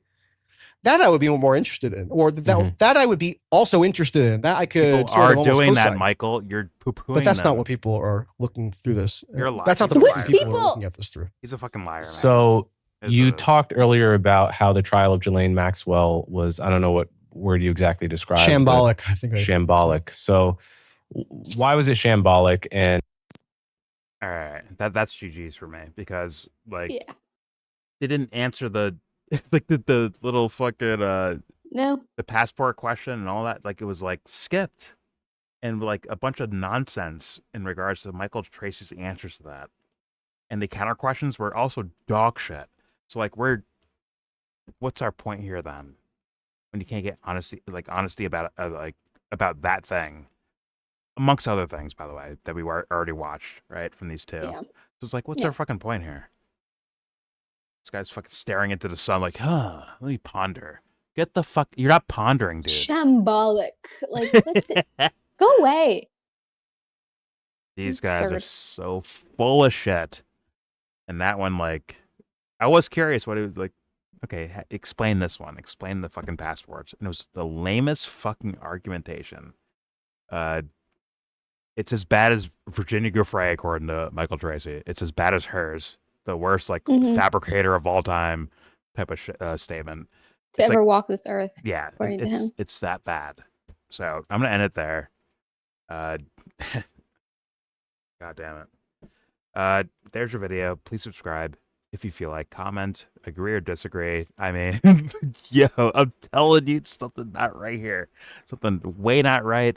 I'm not leaping to Michael's pedophile. I'm not leaping to Michael is a part of a group that shares things, like they all like coordinate this stuff. I don't know yet. I don't know, but something is not right. That is guaranteed by me, in my personal heart and opinion. Is like something's not right happening here, and thus it's all open season to me. It's like, yeah, maybe he did. Maybe he did coordinate. Maybe he was into did some sort of pedophilic shit. Maybe he is Alan Dershowitz's like bastard child. I don't fucking know. Like it's all open now because of their behavior. Like, you know what I'm saying? Like where it's like, hey, now it's open season, guy. because these don't come off as honest or about journalism or about integrity and factoids or nothing. It doesn't scream that. It screams like you're doing PR, or as Glenda called Michael Tracey, Epstein's defense fucking lawyer. It screams shit like in that direction. So like I can't defend this, Michael. Like it is what it is. I try to leave room, like I can't do anything about this. As you ponder the fucking sunlight, fuck off. I'm just saying. But please tell me in the comment section what you actually think and let it fly. Do not forget the shared support. Hopefully donate to all the links in the description box. Also, please check out the Discord link if you want to join that. We're in that Discord right now. All opinions are welcome, especially, please, Michael Tracey fans. It's all open for you. They keep yelling like they're almost like what's his fucking name? Andrew Wilson fans. Hey man, go debate him then. Go debate him. Which is the same as like Jared Taylor fans back in the day. Go debate him. Go debate him. Like I tried. But either way, it's like they sound the same, like where it's like some sort of event that's not gonna probably happen, right? Go debate him. Because you would lose without like any actual like coordination or substance to it. It's not like, hey man, I'm gonna tag Michael Tracey. He knows me. I'm gonna tell him about this situation. Please show up. Never happens, obviously. But like, please let it fucking fly. If Michael Tracey cannot show up, not for a debate, but just for conversation and questions. That's all. That's all I have for him.